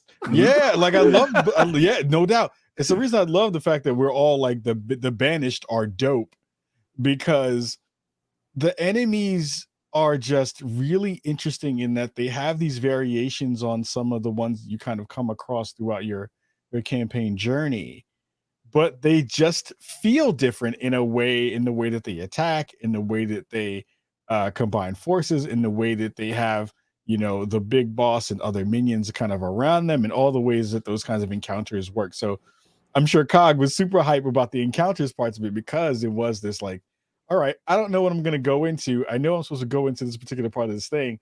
And now, oh, wow, I didn't know that I know all y'all was going to come. so it changes a lot of the ways that you think about the tactics that you want to kind of implore while also having a very nice carrot on the end of the stick. Right. So those parts are really, really cool. So I like those missions a bunch. I think that they're really smartly done. And they kind of definitely add a new layer to the campaign that I think is really necessary. Absolutely. Yeah. Did you I did some stuff beyond the point that we're allowed to talk about. Sure. Same. And it brings, when I'm talking about the high value target, or as I call them, the assassination target, because it's a little target reticle on the map that's screaming to you to go over there and take on an enemy that's going to give you a massive challenge with his homies. So I took on one that I can't describe, but I died about 20 times. Yep. And I've realized that in the open world, as I climbed around mountains, hiding and sucking my thumb and trying to get the leg up on being massively outnumbered, that sometimes, and Halo games have done this for years, sometimes you can trigger a checkpoint. And so now you have a save point when you're midway through the fight.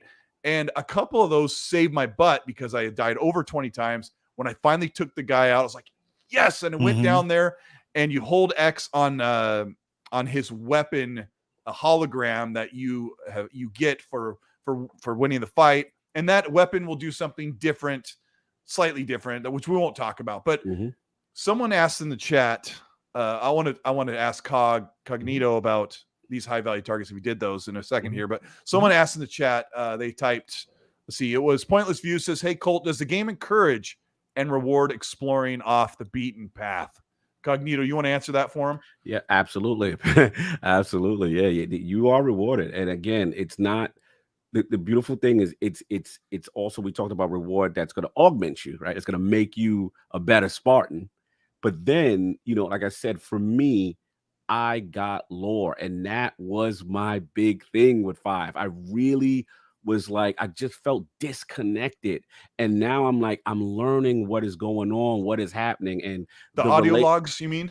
Yes, and oh man, like I love that stuff, and you they're good, like BioShock good. Like sometimes audio logs are who cares, but yeah, go ahead. And then even with weapon, and their analysis, the other characters that deal with Chief, their analysis, I feel all that holds weight into what 343 is trying to do with this narrative. So that's the thing that really excites me the more. I want to feel connected to what's going on, and I feel what Halo Infinite is doing for a guy like me, who is again a casual log. I don't know everything in the universe, but I feel in this game, this is what's going on.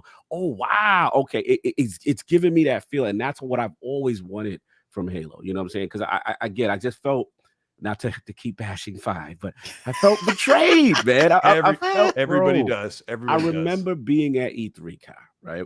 And watching, like at the Xbox booth, and watching this trailer, and then Spartan Lock, and the conquering hero, and he's standing over, you betrayed us, and I'm like, oh wow, this is crazy. This is gonna be in the game, and none of that was in the game. And I'm just like, so I'm so hard on them. So when this started, I play Infinite, And I'm telling y'all right now, we're not going to spoil. Lore fans, be excited. Yeah, be excited. Yeah. That's all. There's a lot to discover for yourself. Yes. Yeah, for sure. It's so funny when you talk about Locke, because I think of like the goody two shoes cop. You know, yeah, you've gone rogue. We're gonna come pick you up. And he's standing there with his shirt tucked in. He's like, you know, I was so mad at Luke Cage. I was like, Luke Cage, you suck, Luke Cage. I hate you, Luke Cage, in this world. Yeah, it was like a quick thing. Then they dapped up and it's all on. Yeah, I was like, what? What? After all this? I know. I was like, okay. Yeah. I'm reining you in, sir. Banana in the tailpipe. Wild. Banana in the tailpipe. Yeah. Banana in the tailpipe. Yeah, classic. Shout out to Fire71 for the $10 super. He says, happy Thanksgiving to the Colteastwood crew. You kill it every week, busting your butt to bring us fire content on Xbox. You're the best man. And then he wants me to say, dealer, which I said for years. I got to yell at dealer. I've been on his show for 4 years, and he'll say something that's so inappropriate, and I'll have to yell dealer and rein him in, and then he puts me in a chokehold, and everything's good after that. Italian Cloud's good friend of ours for a long time. Thank you for the $5. He says, shout out to my bro Lord Cognito. What's up, Colt and Kalief? Love the positivity. So salute. Guys are awesome. Hey, and then we got Kurt5150 with a $5. Thank you. Sorry it took a while to get to these, but he says that Steve-O 12 Snyder loves Mondays to watch Uncle Colt Eastwood. Oh, Uncle. I love it. Change it to UNC podcast. Uncle. The Uncle UNC. Uncle Newscast. There we go. We got Hargeet Chani with the $2. Thank you. He says, in preparation for Halo, feels good on the whole. He puts in quotes Halo and whole. He's having a good time. And then one of my best friends, Fonzarelli Gaming, who's been doing Games Talk live every Sunday. He's been doing awesome. He's been getting some great guests on. He says, sending some love, some great friends, Colt and Cog, and out here to see awesome guests like Kalief. Great topics. Love open world games. So I'm excited for Halo. That's awesome. All right. Everybody's asking, we're going to get into this thing about what Phil Spencer said, some stuff that's kind of really rattled people's cages. Shout out to Greg Loudon for joining as a new channel member. Welcome to the Colteastwood channel. I do this podcast every Monday, but also I put out a video in the middle of the week. And if you're a channel member, you'll get a notification to get that video the night before it goes up, because I finish it in the evening, behind the scenes stuff. And then I say, hey, take a look at it, leave a comment early. And thank you so much for supporting the show. Where was I? Oh, I got to ask you guys about, a lot of people are wondering. Mm-hmm. Well, before we get into Phil, to kind of button up this Halo stuff, we might get back into Halo in a minute, but how does Halo Infinite feel compared to some of the other ones? Like, some people are making comparisons to other numbered Halos. So I'll go with Kalief first. Where are you sitting on Halo Infinite? Like, what does it remind you of compared to the legacy games? Nothing. That's the real answer, is nothing. Like, again, that changing setting and having it be open world fundamentally changes the way that game feels. And again, like, there are moments within it that, of course, talking through the first 4 missions that we got a chance to play, that feel very much like, previous Halo. But even within those fights, the fights feel different in the way that you're kind of thinking about how you want to tackle a fight. And again, like the grapple shot is such a different thing within the way that you are playing that game, that it changed. That there is no other version of Halo that I can really compare it to and feel like, yeah, it's a little bit of this, is a little bit of that. Like, shoot gun, yeah. Like, have big dude with suit, yeah. Sticky grenade, yeah. But like, everything else feels so much different. Yeah, I did not expect that response, and I totally love it. Yeah. I totally love that, because everyone's been saying what they've compared it to. I got 2 questions for Cognito, because Kalief, that was perfect. That was like the best thing that I've heard about the comparison part. But I got to ask Cognito, what do you compare it to as far as your older Halos? And you got to tell the audience, because we didn't even talk about it, about the fusion coils. Like these shock boxes and fusion coils, they're a major part of how you play the game. I don't know if you want to start with that, but tell us what Halo you think it's. it compares to as well. I'm leaning with Kaido. There are aspects that I'm like, okay, classic 2 and 3, okay, cool. But when you do get to that open world and you hit the ground running on Zeta Halo, and it's just like, man, this is different. This hits different. But to your point, with the coils, and then even the ammo, like even the plasma and kinetic, crates and stuff, and the refill, just the way things are handled are just so much different. But yeah, I will say, classic Halo fans, rejoice. You're gonna be fine. This is the Halo you love, and the way it feels, the fact that overwhelming odds, and then ammo economy, what's on the ground, what's available, being resourceful, analyzing the situation, how you're gonna approach it. But there are some moments where I'm like, I've never experienced this in a Halo game. You know what I'm saying? There's a couple of moments and scenes where things are chaotic, and I'm usually utilizing the grappling hook just to get around. And I'm like, oh wow, this could have been a cinema, but I'm actually doing it. You know what I'm saying? I think I know what I'm talking about, right? Do you guys use the grapple shot? That's its real name. Do you guys use the grapple shot to get out of there and get your shields recharged? Yeah. Sometimes to get your bearings, you're like, oh, what's going on? I got to get out of here. And to your point, Cole, I think for me, Heroic was that sweet spot.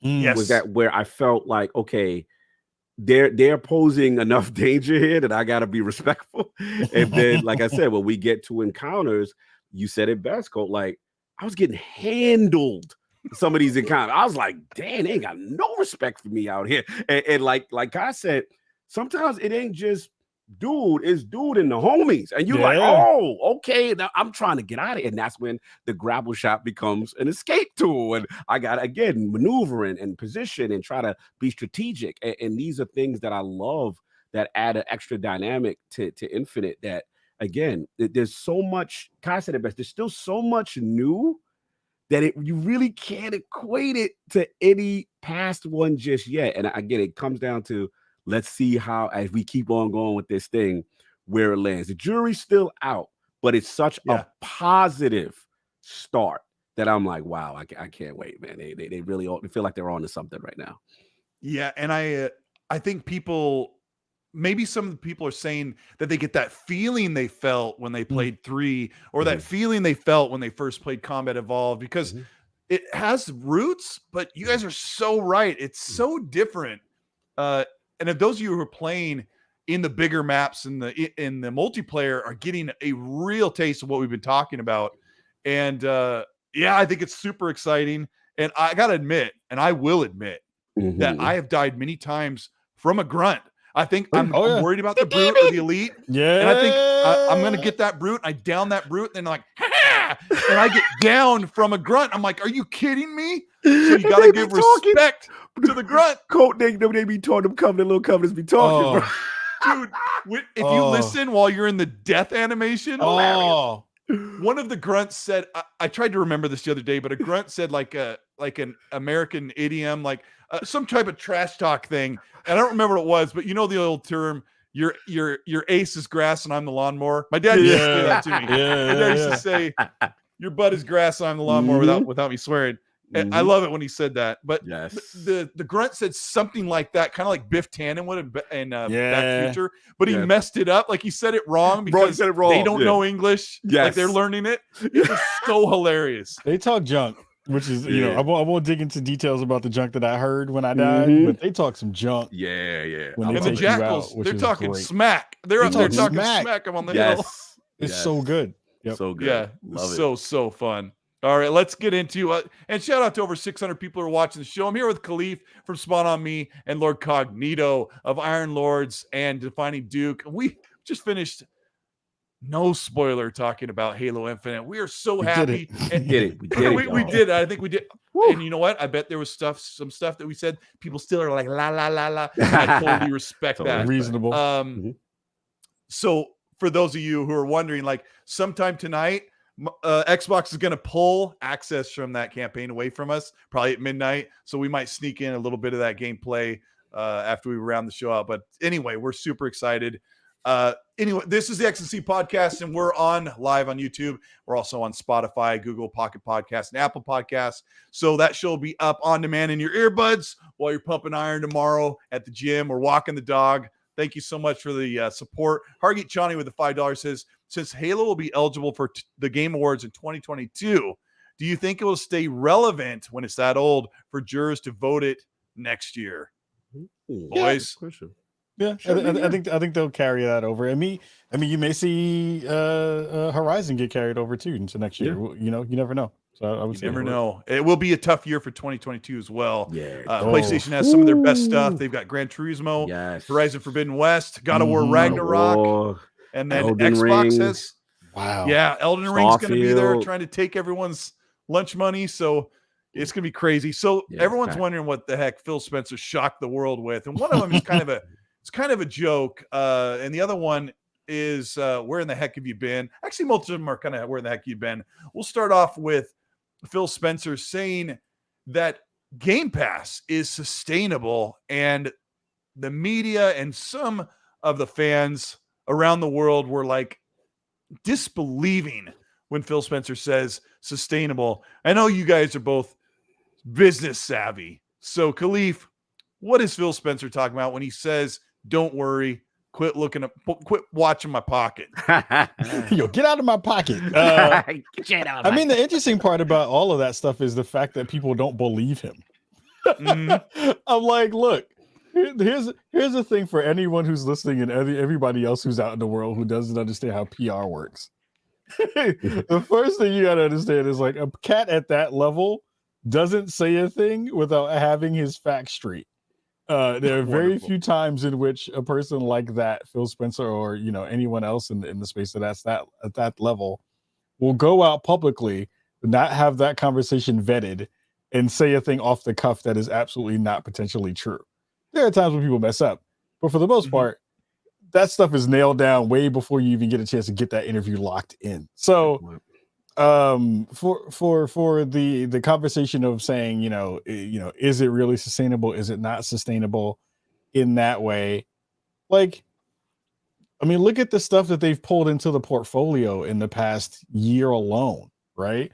Like the Outriders move, that MLB The Show move. Ooh, huge. Like huge kind of layers to that conversation that tells me that, of course, they're solvent, but they're also in a space where they're probably doing better than what they're talking about, because there is this still really wild connective tissue across the haters in the space to be like, this thing has no value in the way that we think about it, when it brings so much value that they don't really get a chance to really talk about all of those things at once. They have to kind of separate those conversations out most times when you hear anything about Game Pass. So the idea that Phil would roll out and just say some random stuff willy-nilly is not real.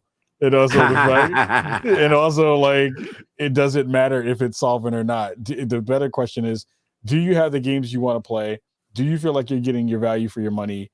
And also, what else is in the back of Phil Spencer's film shot that we can go look at? Yeah, shelf watch, and see what else is back there that we can make some stories about. So it's wild that that's become a conversation.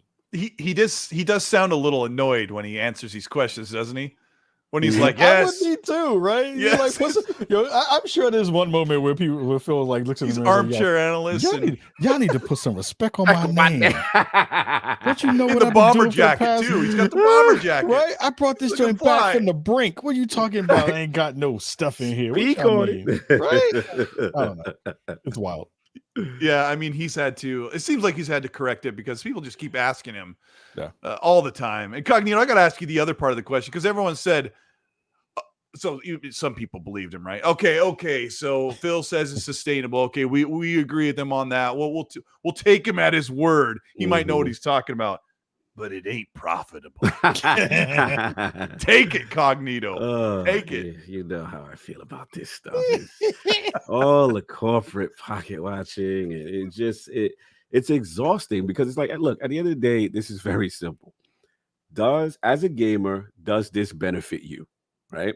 If the answer is yes, there are people in higher positions that are paid to worry about the bean counting aspects and the corporate aspect that are above my pay grade to make sure that they remain in business. And then the second thing is, there's a lot of concern trolling for are the developers. And the developers are telling us, hey, a lot of our deals, we're getting some of this money up front.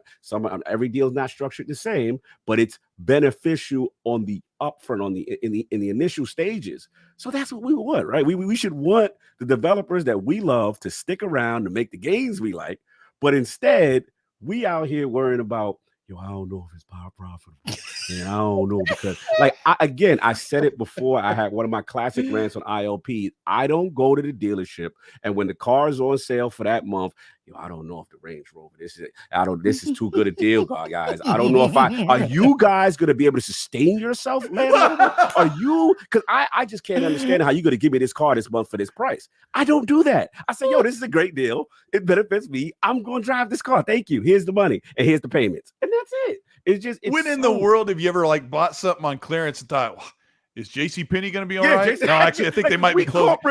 Is Sears going to be okay when I buy this lawnmower? Okay? I don't know, y'all. They might not be around. So you're not going to take the deal because you worried about the corporation. Stop. It's people who just have this hard on against Game Pass for whatever their little fanboy reasons. And it's just just be a gamer. Enjoy what is offered, man. Just enjoy. This is a great deal for you, and your developers are getting something out of it. I just find it funny that Phil did have to jump in front and say, I know we fine over here with the situation. I thought that was funny. And the last point I'll say that he did a Wall Street Journal interview, I believe, with Sarah Needleman. And he actually surprised me with this quote. He said that, because even I sometimes okay, maybe Game Pass is really a central focal point for them financially. But he actually said different. He said it's one of the tiers of this kind of diverse financial approach that they're taking. And he said, look, we understand that there's going to be a set of gamers that don't want Game Pass and will always do traditional retail. There's going to be a set of gamers that don't want cloud. That's always going to do a traditional thing. And he said the way they're structured, all of it is acceptable, and all of it helps what their model is trying to accomplish. So I thought that was interesting. And he said it in this recent thing again, where it's there's no pot of gold where everything has to be in Game Pass, and we're going to burn money right now, and we're going to lose all this money, but there's a pot of gold at the end. And that's not the model. You know what I'm saying? It's a diverse model, and that's what gamers got to understand. So it's fun to see him get in front of it, because it shows that he pays attention and he listens to all. He is listening. You know he's watching. He's definitely watching. He's watching. I have to respect his transparency in that respect. Most companies not even giving you all of that. So salute to them. Yeah, I mean, I think part of it is that Game Pass wouldn't exist if there weren't other parts of the Xbox platform. I think it makes it possible, for them to sell games on Steam, sell console games digitally, physically, sell everything. All of that has to exist, or it doesn't work. It's all part of when Phil looks at his whole a hen bringing all the little chicks, close and nurturing them, that they all kind of warm together. And Game Pass wouldn't exist if they didn't have these other avenues. And somebody in the chat said, I'll just read them here. Where was it? The chat moves quickly here. I want to shout it out by name, because it was kind of a funny comment. Big Daddy says they dislike Game Pass because it's missing on their preferred platform. We'll get into Phil Spencer's next comment, but is that part of what it is, Kalief?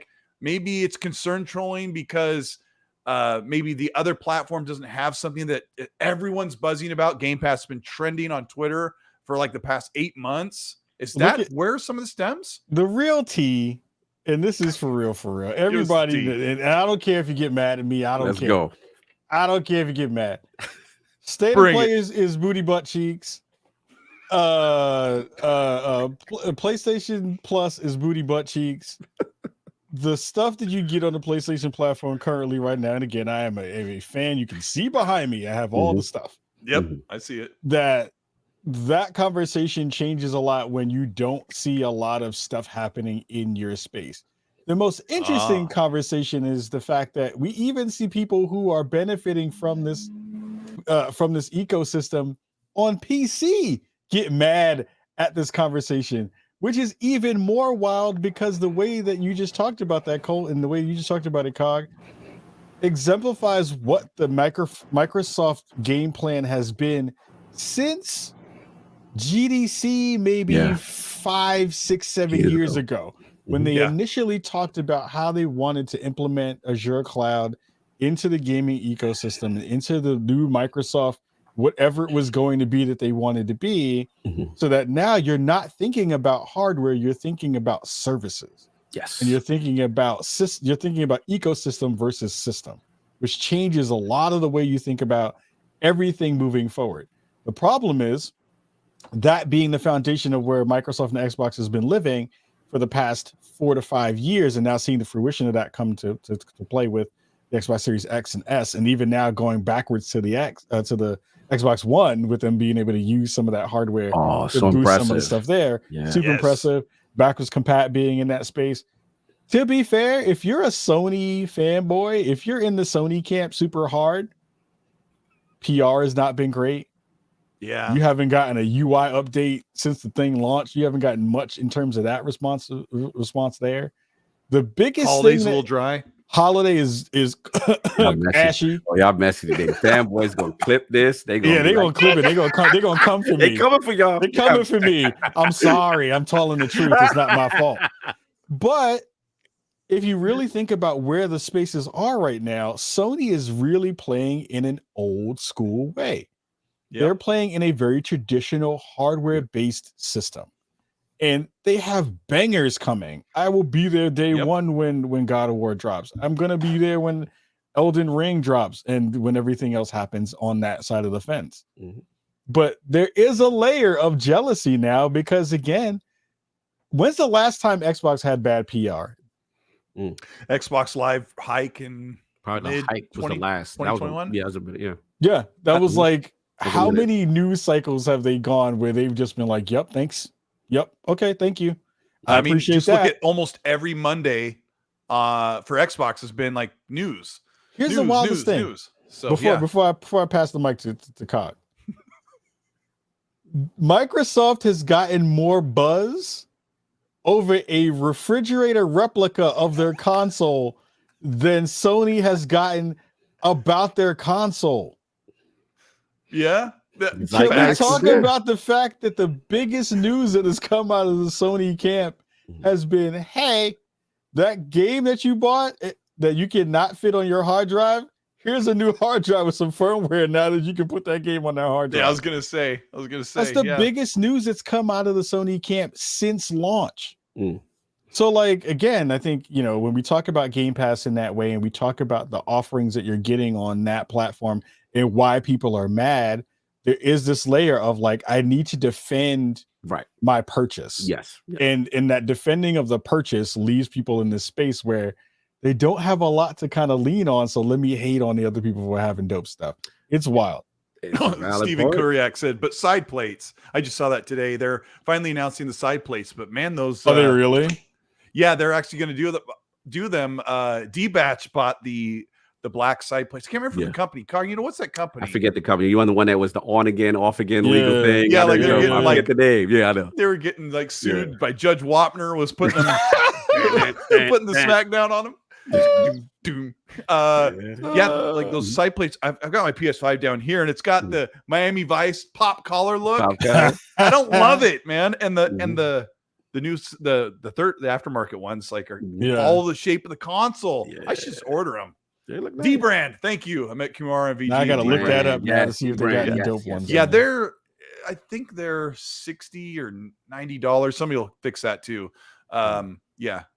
Anyway, Jim Ryan, $3.99 for side plates. No, I don't think so. Cognito, were you going to take the mic on this on this subject? Yeah, I didn't have too much to add to what Kai said.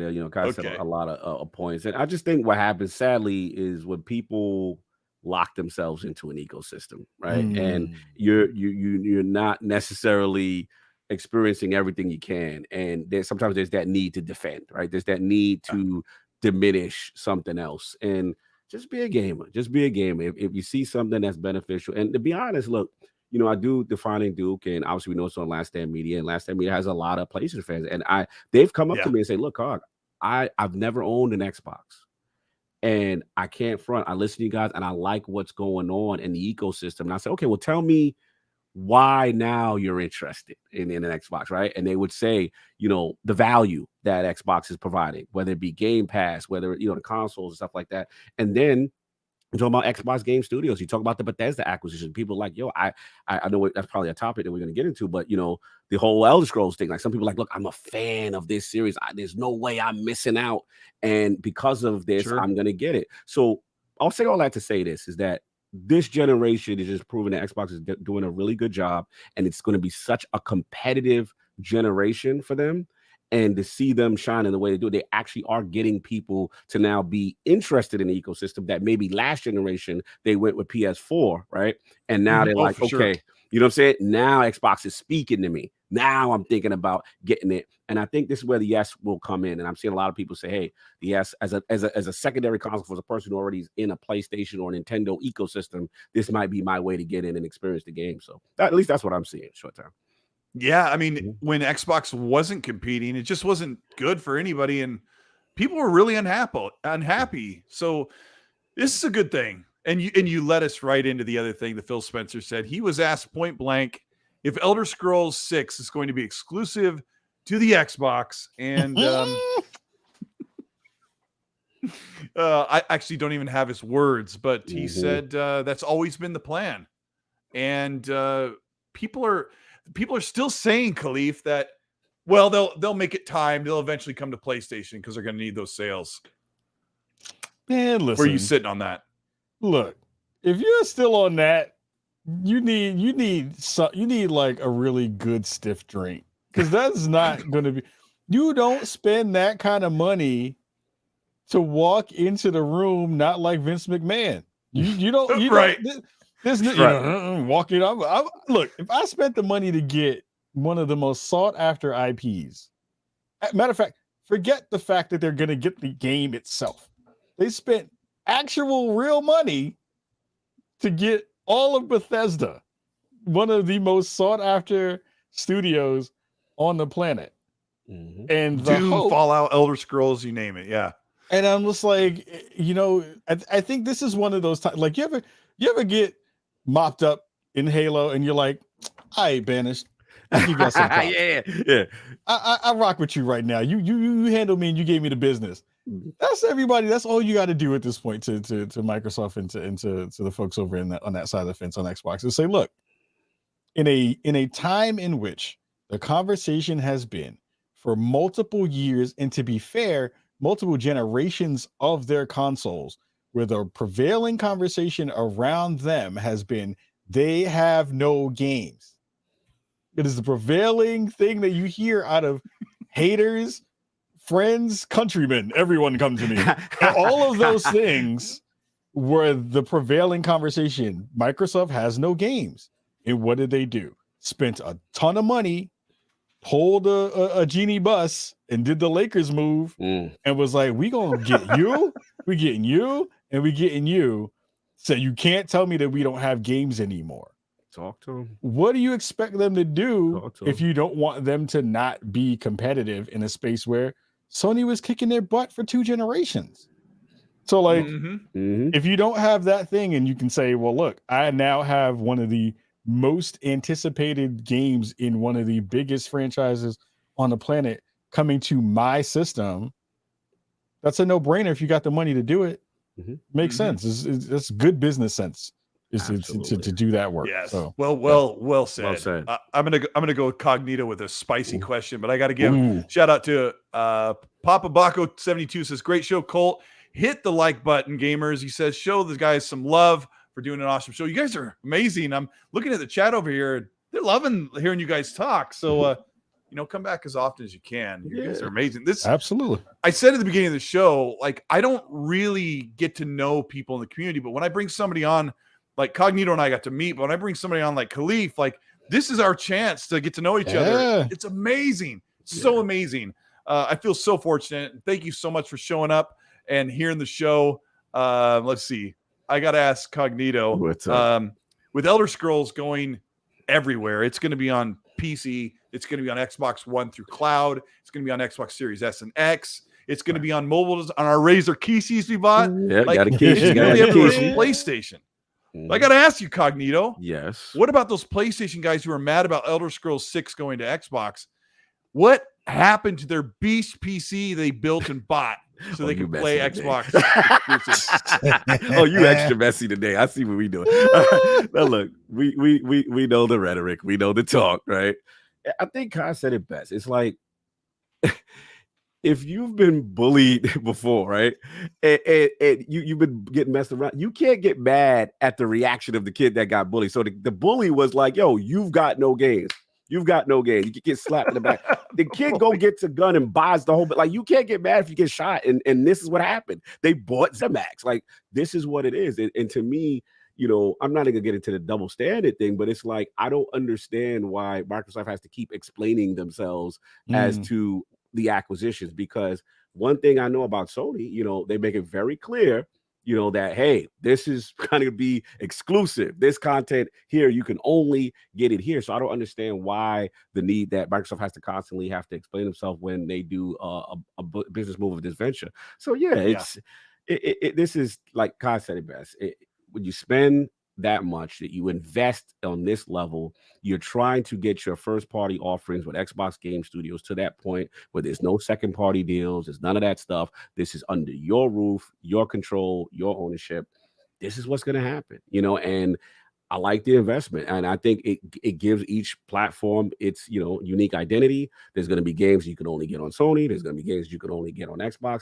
And to me, the thing that people I think lose sight of is that we have to be real here also. People are like, oh, well, Microsoft just buying stuff. But at the end of the day, a lot of these studios, if you hear the stories, we've had Compulsion on, we've had Undead Labs, what we had, some of them were not doing so well, right? That's true. Some of them were teetering. And let's be honest, there was fantastic point. You know what I'm saying? Even Ninja Theory, right? There was a time when Bethesda was trying to find their way as a single player dominant developer, then kind of messing with live services. There were some misses here and there while they were on their own towards the end. So now you bring the security of Microsoft and the financial freedom to do what you want to do, and then they're still being allowed creatively to do what they want to do. That's the best of both worlds. So to me, I don't get into this whole, oh, it's bad, you know, that someone's being quiet. I want the studios I love to be around. So this is great, you know, and that's how I look at it. You know, Elder Scrolls, if you want to play it, you're going to have to go over there and get an Xbox or use that PC you claim that you had. So fire it up. Yeah. And one last really quick point, Colt, because I wanted to add this because I forgot. The other part of the rub is now PlayStation doing the really smart thing. Right. And starting to continue to put those games on PC. Well, we saw it coming. It's so smart. I knew you were going to say that. So smart. Yeah, and I don't think they're ready for it. Well, PlayStation's getting ready for it. I don't think their fans are ready for it, for them to have a PC launcher. There's some heavy rumors from some people that I've talked to are hearing things. Who knows? But my friends are hearing that they're going to launch their own PC launcher early next year or by the summer. And then they'll be able to have their games. They'll be able to maximize profit margin as they just sell massive amounts of games to the PC crowd, because a great game is a great game no matter where it is. I think one of the problems that makes such a hard pill to swallow, that Elder Scrolls 6, a continuation of a massive franchise that's been around for decades, right? The hard pill to swallow, Cognito, when you're talking, is that these guys on PlayStation, they've played through Morrowind and they played through Oblivion and Skyrim and hundreds of hours, and they want to continue to see where Bethesda takes it next, but they want to do it on PlayStation. Unfortunately, that's just how it's just different. Listen, man, they had to. Bro, with Final Fantasy VII Remake, I went and got my PlayStation. You know what I'm saying? I fired it up. When, you know, Street Fighter was exclusive. I had to fire it up. I'm a Destiny fan. There were guns and things over there that was exclusive. I had to fire it up. I mean, so it's just like we got to play fair as fair. It can't be just okay when it's on the platform of your choice. So now that they did it, now it's a problem. Now all of a sudden, like, we got to be real. We got to be mature about the situation. I think what it is some people, let's be honest, let's call it what it is. Some people, it burns their soul. The idea of having to get an Xbox console to play a game they like, let's just call it what it is, because we don't ask these same questions all the time for the other platforms. I love Marvel Ultimate Alliance. That's one of my favorite games. I had to go get a Switch. I didn't want to play it on Switch. I don't like Nintendo's infrastructure for online and stuff. Yeah. But that's my favorite game. Guess who got it? And guess who switched it out? Me. So people got to get at their feelings and just go where the games are. That's it. This is what it is, man. Yeah. Speaking of Marvel, I saw somebody on the other day on Twitter. Might have been yesterday. Somebody put up a screenshot of all of the Wolverine and Spider-Man games that have been on every Xbox, PlayStation, Nintendo Wii for years. And now it seems that a Spider-Man standalone game or Wolverine game will only be on a PlayStation for a certain amount of time or until like it's just kind of how it looks, right? And so it's like, don't cry about Elder Scrolls when the competition's been doing this for a long time. Yeah, it's just kind of part of it. I got an interesting super chat earlier. I don't know how I missed it, but shout out to Sleeping Vistas for reminding me the Australian $5 super chat. The Australians are amazing. They've been such a great supporter of the show. They show up because it's it's about noon their time. They're in the future, boys. They're in the future. So let us know what the next game scores on Metacritic and all that stuff ahead of time. Basically. So he says, I think he's referring to Halo Infinite. He says, you have all been fortunate to get an early look in. Have you ever been on the other side of the window where someone else is getting that chance? And if you're in the chat, Sleeping Visitors, say, yes, I'm talking about Halo Access. This is an interesting discussion that we'll go on this for a second. This is an interesting discussion where people say, why are they sending Colteastwood early access to Halo Infinite when I've been a bigger Halo fan? I know the lore like the back of my hand. I've been on Xbox Live for 15, 20 years. I played all the games. If you guys had this conversation that goes on, it's a very tough one as content creators. I'll start with Kalief. I'm sorry. No, Cog, you go first. Cog, go first. Okay. I'm sorry, man. I guess you know what it is. For me, it's one of those things where it's like, I guess the way I internalize that, where if I'm in that situation, I've been in it before, right? And it's just like, okay, you're disappointed. I'll be lying if I said I wouldn't be disappointed if I didn't get the content or whatever, and that I felt like, hey, I deserved it, I put it in work. But at the end of the day, it's just like, I'm not there yet, right? And I'm not going to be jealous of another content creator who's got an opportunity. I just got to say, okay, what can I do to improve? And I look at it as a self-reflection moment, as opposed to, going on a rant and saying why, making a video. Like, it's just not me. I always say, okay, I got to improve. What can I do to try to get myself in position to make these opportunities? And a lot of times it's self-reflection. Sometimes it's taking advice. Sometimes it's hearing things you don't necessarily want to hear about yourself. And people are like, yo, God, I like you, but hey, your mics are trash. And this is bad. And I'm like, all right, it hurt. It hurt. But I was like, that person got love for me and wants to succeed. Your friends, obviously, we all friends with Dealer, right, Colt? He told me one time, hey, bro, you got to do this, that, and the third. I'm like, you know what? That's real. I'm cool with Rand. A lot of people, the people, I always say, surround yourself around the people you're trying to aspire to be, right? And try and humble yourself to try to get advice and try to improve, because it's not always about they didn't give me this and that. Sometimes you got to put in the work, and sometimes it takes a long time. Shout out to Kai. I've seen you guys grinding. I've seen Paris grinding. Like the work, people don't understand. Like it's not all fun and games here. Guys really have been putting it down, for years, and you can't take away from someone. I understand the emotionality of it. I do. Yeah. And it does hurt when there's something you truly want and it doesn't happen, but use it as motivation to fuel yourself to improve and then to get yourself in position. That's all I got to say on it. Okay. I love that. I love that take. I think the humility part reigns supreme for me in that statement, which I think there's a beautiful balance when you've done this work for a long time. I've been in this industry for about 12 years. That is a long time. I think the thing that people say to me often is that, yo, why can't I get the chance to do that thing? And I ain't get a chance to do that thing. And I was like, I've been in this space for 12 years. Talk to him. And the other layer of that is, I think the thing that I keep coming back to is I remember every time I was told no. And every time that I was told no, that no wasn't a hit to my personal value or to the brand that I've built or to my ego.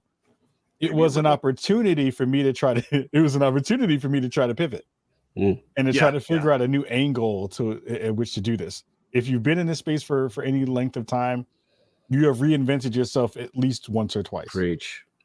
And that reinventing of yourself changes the way you think about not only the way content works, but the way that you approach it. And again, it's not about the code.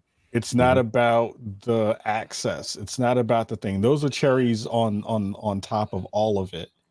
The thing that someone told me who was very learned in this space in year 2 of me being in this industry was that this whole thing is about relationships. And if you are not building relationships, you should not have an expectation to be in the spaces that you are hoping to occupy. Good point. So if you're paying attention to relationships and reaching out to people, not just to ask for things, but to reach to them to say, hi, human being. Yes. How are you? That has gotten me through more doors than me being like, yo, I got these amount of metrics and this amount of stuff.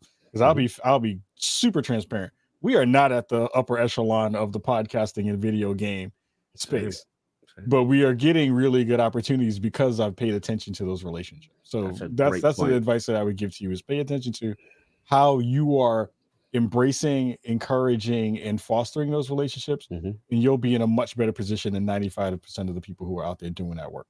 Valid. Yeah. And you kind of touched on the other part that's it's pretty important to the formula, and it's the reason why someone will get sent a controller or a pair of shoes, Xbox Adidas. I didn't get the Xbox Adidas. I didn't either. I would have liked them. Nobody emailed me and says, hey, what's your shoe size? Somebody actually DM'd me the other day and said, hey, Cole, I've always wondered what your shoe size was. I'm like, no, you haven't, unless you send me some shoes. It's weird. But, hold my belt. Anyway, a whole other show. Anyway, oh my gosh! I love the fact that you both got that. That means you're old. Classic. I love you. I love you yeah. for that. That's great. Salute. But it's I remember. You've been doing this for 12 years, Kalief. I've been doing this for about 5 or 6. Yeah. And for a couple of years, I would spend 5 or 6 hours or longer making a video, and 47 people would watch it. Bro. And my channel started to build, and I reached out to Xbox PR in 2017, and I said I would really like to get access to screenshots or some type of footage of a small game that they were working on that was exclusive. I would love to make a video on it. I've got this many views, and I never heard back from them. And I thought, okay, I'm not ready. I don't have a relationship. It takes time. So when Xbox sends me an email and says they want to include me in something, the very first thing I do is tell my rep I am so thankful, because it is such a major, absolutely, it's a really cool thing that they are allowed to do, because they know that I have a certain amount of eyes that will get a chance to look at the stuff that they want to portray in PR. It's all about it is a very inexpensive marketing tool. And as far as Sweeping Vista's comment about, have we ever been on the other side of the window? Maybe that might be more of what he's talking about. I think, yes. I know enough about these two. We've spent plenty of time on the other side. I think of that gif of Conan O'Brien looking through the window like, let me in. Like, we've been there. And if you aspire to get into that position where one day you can review an indie game and get yourself rolling, find something that you do that people really like and that people really appreciate that you can do, and capitalize on that and work your way up. And it's very amazing. Maybe it won't happen. I don't know. I was so shocked when I got the Series X for review. I did see that for you guys. Yeah. So, but we are very, very, very, very grateful. Let's see. We've got Hargit Chani says, at Colteastwood, have you ever thought about having a co-host on XNC? Yeah, that is a very interesting question that I've been banging around in my little tiny skull for quite a while. Thank you for the $5, Hargit. Hargit's amazing. He's here every week, and he's on all of the other amazing podcasts. I see him, so feel like we know him, right? So yeah, it's something that I've kicked around. This is a great community, but we're kind of a small group of people that I get to talk to. So I've tried to reach out to the people, and meeting Kalief is amazing. And Cog and I have known each other for a while, and I've kicked around the idea of should I do something where I bring on a co-host and just talk the news? But I like this. I'd like to get your feedback, chat, if you like getting on new people and hearing their perspective, because the news is changing and opinions are always varied. See what you're doing right there. So I think it's great too. Even you're polling your community to get a feel of what they really like and expect out of you. And that's good. Sometimes we've had to pivot the same way and say, you know what, they're really liking this. This is unexpected. Maybe we go this route, and all that feedback's great, man. Yeah, it is really, really good. One last thing. I got to ask Cognito. I wanted to bring this up earlier, but you had Jason Ronald, the head of Xbox hardware. He's the lead of the team that's creating the console and working on all the improvements and all the developer support. He was on your show on Sunday. Could you give the audience kind of a rundown of some of the important points that he talked about? He had a couple of interesting tidbits there. Yeah, salute to the wizard, the great wizard of hardware. So the greatest beard in the game, man. We almost had him to lunch with us that Saturday. Oh yeah, that's year. Right. When we hung, that's right. Almost. It was just scheduling. Yeah, so we're definitely gonna. Obviously, next year, y'all know all of it is on with all of us. But yeah, man, we had him on. It was really great to just hear the stories. Obviously, celebrate Xbox 20. Actually, celebrate 1 year since the anniversary of the Xbox Series consoles, and just to see how he was talking about how the team was energized and the things that they've learned about launching the console. But the thing I really resonated with me was how progressive they've been with feature sets and adding things for accessibility and stuff like that. And the thing you would be impressed, Colt, I was kind of hard on them. I didn't let them out the hook with some of the tough ones. I was like, bruh, that DVR, bruh, some of these features, but when we get in that, kind of thing. So he was honest. All that stuff is on the docket. I even kind of pushed for maybe like a platinum equivalent on the achievement side, a little, and he was very receptive. They said that these things are all on the list, and the back compat stuff, because there was some current concerns that even though we know the back compat program is ending, as far as new games, right, being added to the service, but what he did assure us is that FPS boost will continue, and even for older titles and stuff like that. So it's just refreshing to hear. And the last point that I really liked about it was on the tech side. We talked about, obviously all the RDNA 2, the machine learning stuff, all that stuff, and how developers are really you're going to start to see them really tap into the metal as the generation goes on, man. Good stuff. And future-proofing, like Kai said, the OG consoles, like the VCR Xbox One, being able to play a Microsoft Flight Simulator, which wasn't even designed for it, through cloud. So it's cool to see the improvements in the team, and those guys still plugging at it. But yeah, if you guys get a chance, check it out, man. Jason's awesome. It's always an honor. I'm always humbled to have him come by and just talk with us. How long did you guys have him on the show? Because you guys run a long show. I was like, Jason, you in the realm is going to be long, so give me a cutoff so I respect. When Kai comes on, I'm going to tell him the spiel too. I'll be like, we go long, so tell me when is your cutoff so we can get you out respectfully. Did he have to sneak a sandwich in there partway through the show? Or I always tell people, get up, do a break. We got it. We're blessed for however long we got you, and we'll take it as that. But yeah, he hung out, man. He really did. It was cool. He's so awesome. All right, Kalief, we're going to end the show. I want to give this opportunity for you to, everybody knows who you are, but this is your chance to brag. Talk about where you're at, what your plans are this coming week for content, and where they can find you, and just, sell yourself. Yeah. First of all, before any of that happens, I have to say, Colt, I've been a huge fan of your work. Again, you continue to put out fantastic content that is smart. It is brilliant. You have a fantastic community that is wrapping themselves in the warm embrace around you with all the content that you put out. And I hop in and out of the videos to check out stuff, and the comments are always really positive and great. So you are doing a fantastic job at this. So thank you so very much for having me. Cog, you've been in this space for a minute, and you have been doing such fantastic work, you and the rest of the crew. I remember King, brother King, hit me with the yo, why'd you got my shirt on? Some years ago. Oh yeah. So, that's how we met. I didn't do y'all met. Oh yeah, we met like 4 years ago. 4 or 5 years ago. And I remember because he was rocking the shirt And I was like, yo, fam, that shirt is dope. It was the gold joint. It was the white shirt with the gold print. And I was like, yo, that joint is dope. And he was like, yo, you need one of my shirts. And he gave me one of his shirts. Oh, that's so king. So that's so king. That's so king. So, you know, he took it off and gave it to you, and it was sweaty. It had iron sweat on it. No, I just played. It was just, but the work that you all are doing on the Lord's podcast, it continues to be so high quality, so fantastic in the folks that you're bringing onto the show. It just brings me nothing but joy to see so many dope brothers in the space just bringing the heat every time they put out content. Truly so massive amount of respect. Community-wide respect is unbelievable. Like people, let's not let his head like inflate too much, right? But I mean the respect, like the way people talk about the Lords. Thank you, brother. I've seen it for like 4 or 5 years. It's unbelievable. In a space and in an industry where there is not a lot of smart content out there, the work that you are putting out there is brilliant. And I want to give you flowers while we're here on the show to be able to do that.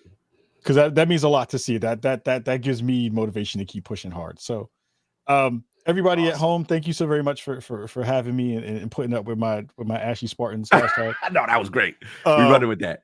You can check out you can check out SpawnonMe stuff every Wednesday night on twitch.tv/SpawnonMe. We do our live show usually about for an hour and change over there, usually around like 6 p.m. PST. I'm also doing a NFL. We've been partnering with the NFL and Twitch to bring you Thursday night football on Thursday nights. You see the flex? I don't have arms like y'all, so it's like it hurts when I do it. See, I got guns. I got like muskets. Muskets. So, like every they take a minute and a half to load. Yeah, basically, I was like, it's like me loading my arm is like me going through the cramp stage, and then it gets to almost a muscle. Got me eating bananas out here, like yo, I need potassium. So around 5 with the medical knowledge. Yeah, you got to do it. Cramp up. No 5 p.m. PST on Thursday evenings. You can come check out the best football presentation out there. We call it the Chicago Sports Network, or the BSN. The BSN for short. I like that. For short. We won't have a show this week because of Thanksgiving, so there isn't a show then, and we won't be doing any SpawnonMe podcast because I'll be actually out visiting family for the holiday.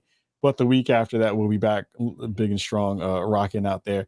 A thing that I want you all to pay attention to is there's some great stuff coming up in terms of the rest of the year. We're almost locked in with the creative director from Arcane, having them come on the show. We're almost locked in for that, so pay attention for that. And there may be, we had a really good 2021 in terms of visibility. We had the billboard in Times Square with Twitch. Yeah, brother. We did some big things throughout the rest of the year. We have one more big thing coming for the end of 2021 that you may be wanting to pay attention to out in the world. So the tease. You'll get a little bit of goodness from the SpawnonMe crew and me specifically before the year is out. So big things are on the way, and thank you all for having me and for being a part of our community too. So we'll have to figure out ways to get you both on the show and make it dope. So that is in the cards for sure. Likewise, Cognito, I told him to sell it and make it good. He kind of oversold it. He went a little crazy there. He made us look super tiny. They hear what he's saying, man. Nah, he's been killing it. Awesome, man. He's been killing it. I remember watching his Sarah Bond interview, and I'm like, man, this was fantastic. This was fantastic, brother. I appreciate that. Proud of you. I believe you from the town too. You from the Boogie Down? We share a borough, brother. Oh, you from the BX too? Yes, sir. South Bronx, not that far from 161 in Yankee Stadium, brother. Oh, you're right from over there. Yeah, I'm from Northeast Bronx. Okay. I know Gun Hill Roadside. Yeah. I know exactly where you at. Yep. Yeah. So we definitely got to figure. We definitely gonna figure this out for sure, brother. But yeah, salute to you.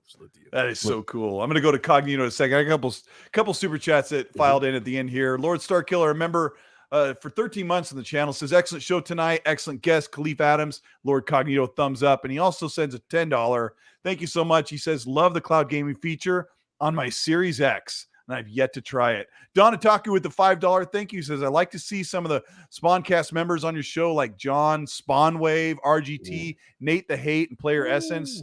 ILP2 if you haven't. So I'll put that on the old to-do list. And Gaming Forte steps it up again with a $5. Thank you, Gaming Forte. Or Forte. He doesn't let me call him gaming. He's too formal. And I'll say, Gaming Forte, sir. He says, you guys aren't just content creators. You're influencers that love and play games.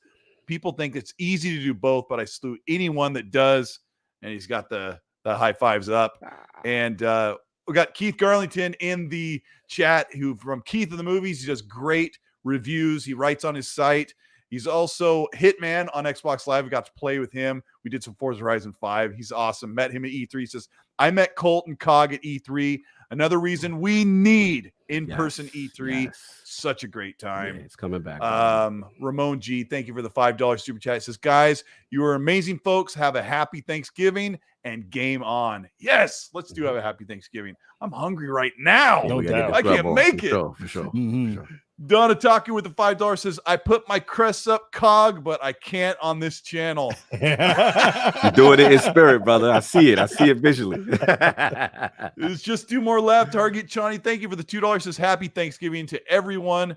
Everyone in the U.S. celebrates Thanksgiving. I'm starting to learn kind of what the cultural differences. I have great friends in the U.K., Australia. That's what's so amazing about this. You guys have friends all over the world, right? Yeah. Awesome. Absolutely. Yeah. One last one from New Zealand. Crazy Night Boy with the $10 New Zealand says, love you, Colt. Glad you kicked. I didn't read this before I started going.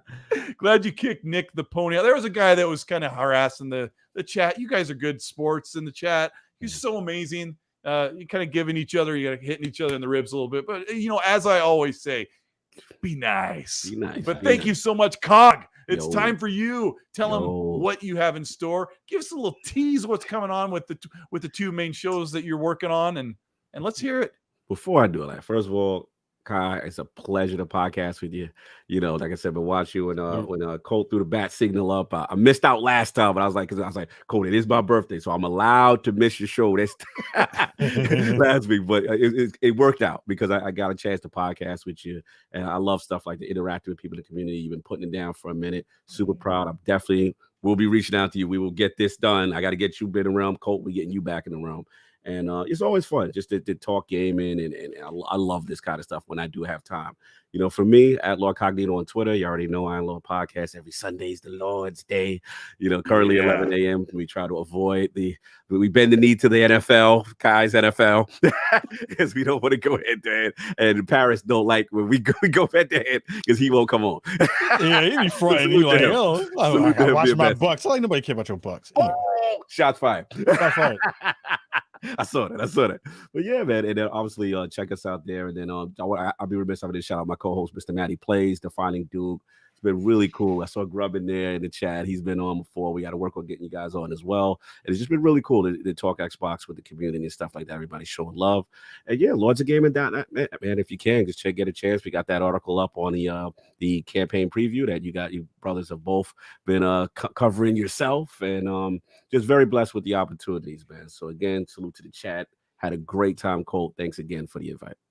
Yeah, thank you so much, guys. And this show will be up on the Spotify and Google and Apple Podcasts, and a couple other places. And it'll also be up on demand here on YouTube. Thank you so much for coming by and checking out the show. I'm exhausted. These guys have me laughing. I've got a clip earlier when we talked about the armor because I have not laughed that hard on this show. Ashley Spartan. That's a thing. I think Kai made a thing. Like that was a movement. Get it trending, chat. Get it trending. We got to get that trending. Ashley Spartan, y'all. Yeah, I will get that sucker up. That was hilarious. You guys are awesome. I hope we'll do some crossover stuff. And shout out to Special Nick. I got you, brother. In the chat as well from Xbox Era. They're doing big things. I would love to be on his show again. Those guys are amazing. Everybody's amazing. Thank you so much for coming out. We're going to hit the button that makes sure we're not live anymore, and have a good night. Have a happy Thanksgiving, or just whatever you're celebrating. You guys are awesome. We are out of here. Peace. Later.